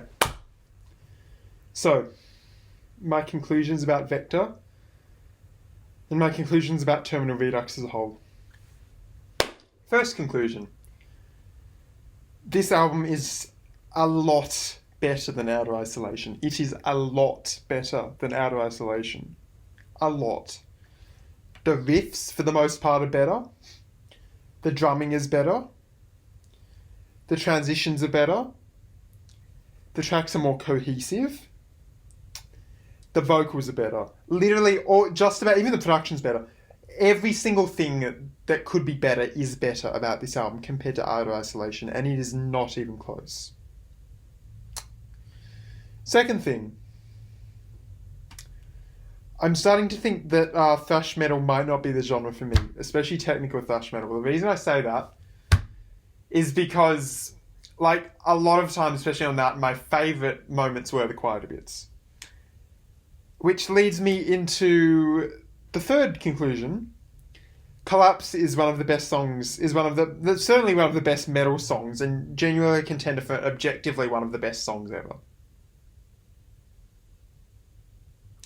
It is a perfect amalgamation of all of its influences, of the thrash that this band loves, of prog bands that they're no doubt indebted to, like Pink Floyd, Porcupine Tree, even something like a Dream Theater. It does so much and moves in such an organic and beautiful way that nothing else on the album, as good as it gets, can touch it. Fourth conclusion, that song was really good. The first 5 minutes, a little bit iffy. I think it was a bit generic in the first 5 minutes, but when it went into this sort of like medieval lilting section, about like halfway through, and everything on that, including the thrash at the end, was really good. Especially there was some stops at the end there, which just I went crazy, as you can see. Fantastic. That was a really good track. Apart from the first 5 minutes, a really good track. The next conclusion, I think conclusion number 5 or 6. I have lots of them. This album isn't as proggy as I thought it would be. That track was proggy. The previous track was Collapse was proggy. Track 1 was proggy. Track 2 was kind of there. But like between tracks 3 and 7-ish, or 3 and 8 maybe, there was a lot of it was just like straight ahead thrash bangers that were basically slightly better versions of the tracks on Outer Isolation. You know, so it's not quite like the sort of the proggy masterpiece that I expected it to be. Of course, there are massive moments of that, and the moments where it did go into that are the highlights. But a lot of the album is just thrash bangers, and granted, a lot of them are really good thrash bangers. But it's important to, you know, emphasize that this is still very much a VEKTOR album. Like, you won't be confused thinking that this is a Pink Floyd album or something. This is very much a VEKTOR album. They do what they're most comfortable with for the most part, and thankfully they pull it off extremely well. And the final conclusion I'd say is I feel a little bit burnt out by the end of it, but not nearly as burnt out as I did by the end of Outer Isolation. And Outer Isolation was 20 minutes shorter. 20 minutes shorter. So I think that is just a testament to the quality of Terminal Redux over Outer Isolation. It is a much better album. I think if I was like a hardcore thrash fan or something, I can see why if you're a hardcore like tech thrash fan or tech death metal fan, I could see if you said that that was the best album in that genre, I would believe you and I'd say, yeah, you're probably right. As it stands, I mean, my favorite track on that was the quietest and most delicate track. So as you can tell, that's sort of where I err. I don't really err into like technical, hyper, precise and fast metal blast beat type things. But I can easily see objectively why that is the best, why that is one of, if not the best in its genre. That was a really good album. It was a really good album. It wasn't I wouldn't say, like, if there were a few changes, like maybe cut a bit of the flab towards the middle and put Collapse about halfway through. If you remove some of those little niggles, it could be a better album than it is. As it stands, it's a really good album. It's like a 7 out of 10 for me. And that's a hard score to get from me. Like, most of my ratings are 5s or 6s. And, I don't know, on the whole, I actually come out of that kind of enjoying it and kind of feeling not just the catatonic mess that I was at the end of Outer Isolation. So thank you, VEKTOR, for creating something that's better in every single way than its predecessor. And I think that's it, guys. So, wow. So thank you, guys. This has been a long time coming, this video. I hope you enjoyed. If you enjoyed, hit the like button, subscribe, tell your friends about this. Only, I think 96% of my viewers are subscribed. Please change that. Increase that number. And leave a comment about if you just want to tell me your experience with this album, why you love or hate this album, things that I should know about it, some backstory. Even tell me any suggestions that you'd like me to listen to, because as today demonstrates, I will listen to them. So thank you guys so much for watching. I will see you in the next video. VEKTOR forever. Goodbye.